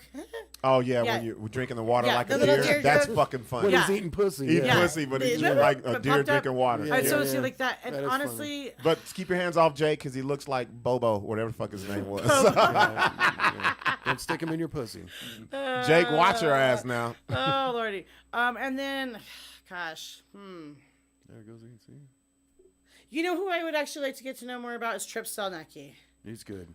Let me tell you, I you will- only had him a little bit. I would like to you- know more about Trip Stelnacki. So have good. you worked with him? I worked with him one time, but he was a feature for somebody, and I could tell it wasn't what I forgot about him. I could No, tell. Trip's the Trip. I could Trip's- tell it was. I wasn't seeing everything that Trip could do. I think I had him open How for long? Chuck Parker. How long ago was this? And it was a couple years ago. Yeah. I- No, that's no, yeah, no, that ain't the same And he's motherfucker. I would like to see what extremely Trip Stel- oh, professional. sorry. No, he's Sorry. extremely professional. I would like to see what he's up Universal to. too. He can get in front of anybody. Yeah. Oh, he'd good. kill. Oh, fuck. He's good yeah. at roasting. He's Yeah. good at fucking Well, so crowd this work. is the he's joke good I at remember of him. fucking He all was that he was shit. doing. I don't remember the exact joke, but he was doing this setup of like, I bet you I look like your fucking high school bully. And I was like, yes, you do, you son of a bitch. But that's when I knew, like right there, like, okay, this guy can make fun of himself. He's really He's good. funny. And so I don't know a whole lot about him, but I would like to work with him again. There you go. There you go. And I'm in He I'm in used to be, Midwestern America now, Trip. There we go. So He did work with Michelle or Susan Wolf? Martinez, right? The ex-governor. Was it Susana Martinez? No, I thought Somebody it was else. Michelle. Oh, Michelle. Maybe. Yeah, Yeah. He yeah. used to be like her right-hand man Oh, so he's one during the of the scandal. Yeah. Ooh, the guns. No, the sexual scandal of her. Wait, I thought we were talking about when she was trying to take all your guns away. No, that the ain't no sexual- scandal. He don't care about that. Like the Yeah. sexual scandal. The salacious. I don't think I know about that. Well, you got to read up Where on it. she was fucking around with one of the aides, molesting him. Like a Monica Lewinsky thing, but with a woman and a man kind of. opposite. Something Opposite. like that. Opposites. No, Trip is he's He's great. the shit, dude. Yeah. Yeah, no, I'd You like to work definitely with him. you Well, that you guys would be a great pair. I say if you see him, tell him I'd like to work with him. He's again in the extremely future. professional too. Like he won't flake. He Sounds like he'd be great in Kansas. That's Oh, where I'm fuck going. yeah. That's where I'm going. Hell so. yeah. yeah, I'd get all kinds of laughs. But yeah, but no, like I said, I've enjoyed watching the, and I don't want to discount the comics I've worked with. Josh Fournier is the first comic I ever booked for the first festival I ever produced. I remember that. Josh Fournier, we actually, when they started doing open mic comedy, I just moved from Kansas City. I didn't know what I was going to do. There was nothing going on. I did a show in Cortez. He's underrated. And the comics who were supposed to show up from Utah didn't even fucking come. So like some dude read his poems on stage, and I was like, Holy shit. it's over. It's Oh, over. my And then all of a God. sudden this thing popped up, and I'm pretty I'd have sure been cussing you out. I was like, there what the was fuck are you doing? the first comedy open mic that they had in Durango, there was 4 of us, and I'm pretty sure it was Dan Corman, who still does comedy and also is a realtor, Josh, me, and some guy that like put hats on and just told stories. But yeah, like I've known Josh forever, and I was like that strip club guy, the strip club guy. He didn't last. But no, I remember the strip club guy, and when I decided to do the Four Corners Festival, I was like, who am I going to book? And Josh was the first guy. I was like, oh, that guy, he's funny. I want to bring him. You want to know when the comedy boom? When we find out that it's over? Wow. Well, I don't think it'll ever be over, but when fucking prop comics and Carrot Jesus. Tops start I do have a coming, prop that I use for one joke. or magicians. Magician comics. I have a picture that I use for one joke. But no, and I say I brought out Zach and Josh quite a few times out to we did a 420 cannabis crawl years ago, and Royal Wood came out and Holly Royal Wood's Bird good. came out, and I actually remember that was I think Did you hear Josh's me, first Bud? time getting high. Did you hear me? What'd you say? I said Roy Wood's good. But yes, but no, we had a few, and we've had a few out there from Albuquerque. Chuck Parker's come out, like Chuck's you said, good. Carter. Hey, why she hooking y'all up? Why the fuck y'all can't put her on the show, man? Y'all gotta learn. Okay, the only thing is that not the only thing. There's one thing that I don't like here is people keep booking the same fucking friends on Yep. these shows. Yep. Different places, Yep. different And then names, people but it'd don't be the wanna go. same. People Yeah. don't- So it's like, listen, oh, And I it's, saw and it's them. like when That's you see been- one name, you see the other, you see the other, and see the other. Now I can understand if these are good, but goddamn, y'all, So, like can I that tell you, fucks it up. like I said, I follow the scenes. I quietly watch all of you. I stalk everybody, and I can do tell I. you the same thing happens in Vegas. The same thing happens in Denver. Every the same scene, thing. huh? Oh, every So, place. so this thing, do I not like those people? No, but I'm like, okay, they're not doing anything different. El I can Paso. and I can tell you, even with me, there were some people who, used me to get some production angles whenever I was kind of new and starting out, and they watched as I, created a festival and started syndicating shows and started traveling, and then those motherfuckers had the gall to call me after COVID, and I'm like, hey, remember that deal we used to do? And I was Yeah. like, fuck you, that Yeah, deal we it's used a to wrap. do. Yeah. If you want to send me your EPK and consider me booking you, maybe, but we're not going to do the deal anymore. EPK, everyone needs one. But- Electronic press kit. Yeah, Yep. but like Or a website. Adam Either Dominguez, or. Does anybody around here do them? No. No. Adam Chuck Dominguez Parker out does. of Chuck Vegas. Parker has one. Trip has one. But do they No, do they them for do sale? them. No. Look, Adam so Dominguez the from one- Vegas is the guy you should reach out to. He's a comic. The He's one great. that I had before the website, I had to go through. I was paying Yeah. like the monthly fee for it. Yeah, it so looked dope, but I was like, I damn. mean, if you find a I was good one- broke. Fuck them. Yeah, I know bro. it's a lot. Like, But, yeah. but no, that's where I'm like, okay, I can keep doing the same old thing, but here's the deal. It's not about respect. It's not about like, well, you need to give me my due, but like, okay, if I'm literally doing a bigger show than you, and I'm booking a bigger venue than you, and I'm calling better comedians than you, then why on earth would you think that I'm going to respond to you when you try to big dog me 5 Yeah. years later and Yeah. try to get? I don't need your 5-minute spot anymore. Like it's not a matter of me like thinking I'm all that. I'll take a 5-minute spot. I'll tell you one of the craziest shows I ever did, and I almost turned it down. I got asked to do a clean show in Vegas, and I agreed to it like on the fly, and then I was like, oh God, why did I do this? And the day that I was there, I got offered free tickets to Guns N' Roses at the new Allegiant Stadium. Damn. But I was like, dude, I booked this show in Henderson. They call it They call it Hendertucky. Yeah. So I drive up to this place. They have like cowboy cutouts on the fucking windows. Yeah. I walk in. The servers are like, yeehaw. It's like some Mormon shit. And I'm like, oh my God, why did I do this? Buck would have a field day there. Can I tell you? No, this was the most interesting experience. I walked in and I immediately knew in the tenor of the room, I was the new girl in that room. Because this was a room that was a secret room where big comics needed to run material for clean sets. Yeah. There was a writer for the Bernie Mac show. That was one of the openers. There was the guy who does the emceeing for the Beatles Cirque du Soleil Love Show.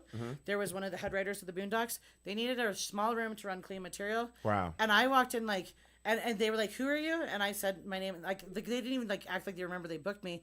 Well, I see the guy go over and like look over and like I could see him looking me up. He sees we got mutual friends. He's like, you got 5 minutes.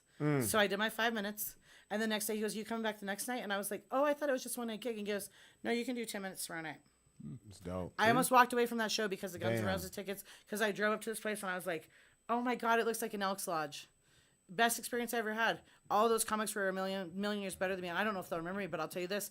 After the show, the host came up to me and he fist bumped me and he said, you got the goods, girl.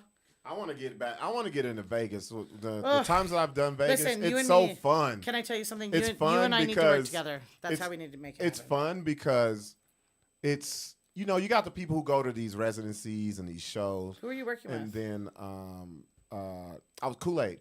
Oh, I love it. Okay, Kool-Aid. yes. Kool-Aid's So funny him and ass. Adam are doing a lot of shows. Adam Kool-Aid's he's on the grind, dude, bro. he's funny. He just did a special. But yeah, no, like you said, I think that's good. But Vegas has a hard time drawing a local scene, and I mean, you have to make a decision. Are you going to be like a strip comic, which you can't compete against Jimmy Kimmel? So no. That's the thing where I'm like, God, you guys are missing the opportunity to get repeat visitors here. You could build this whole thing. What about that art district they have?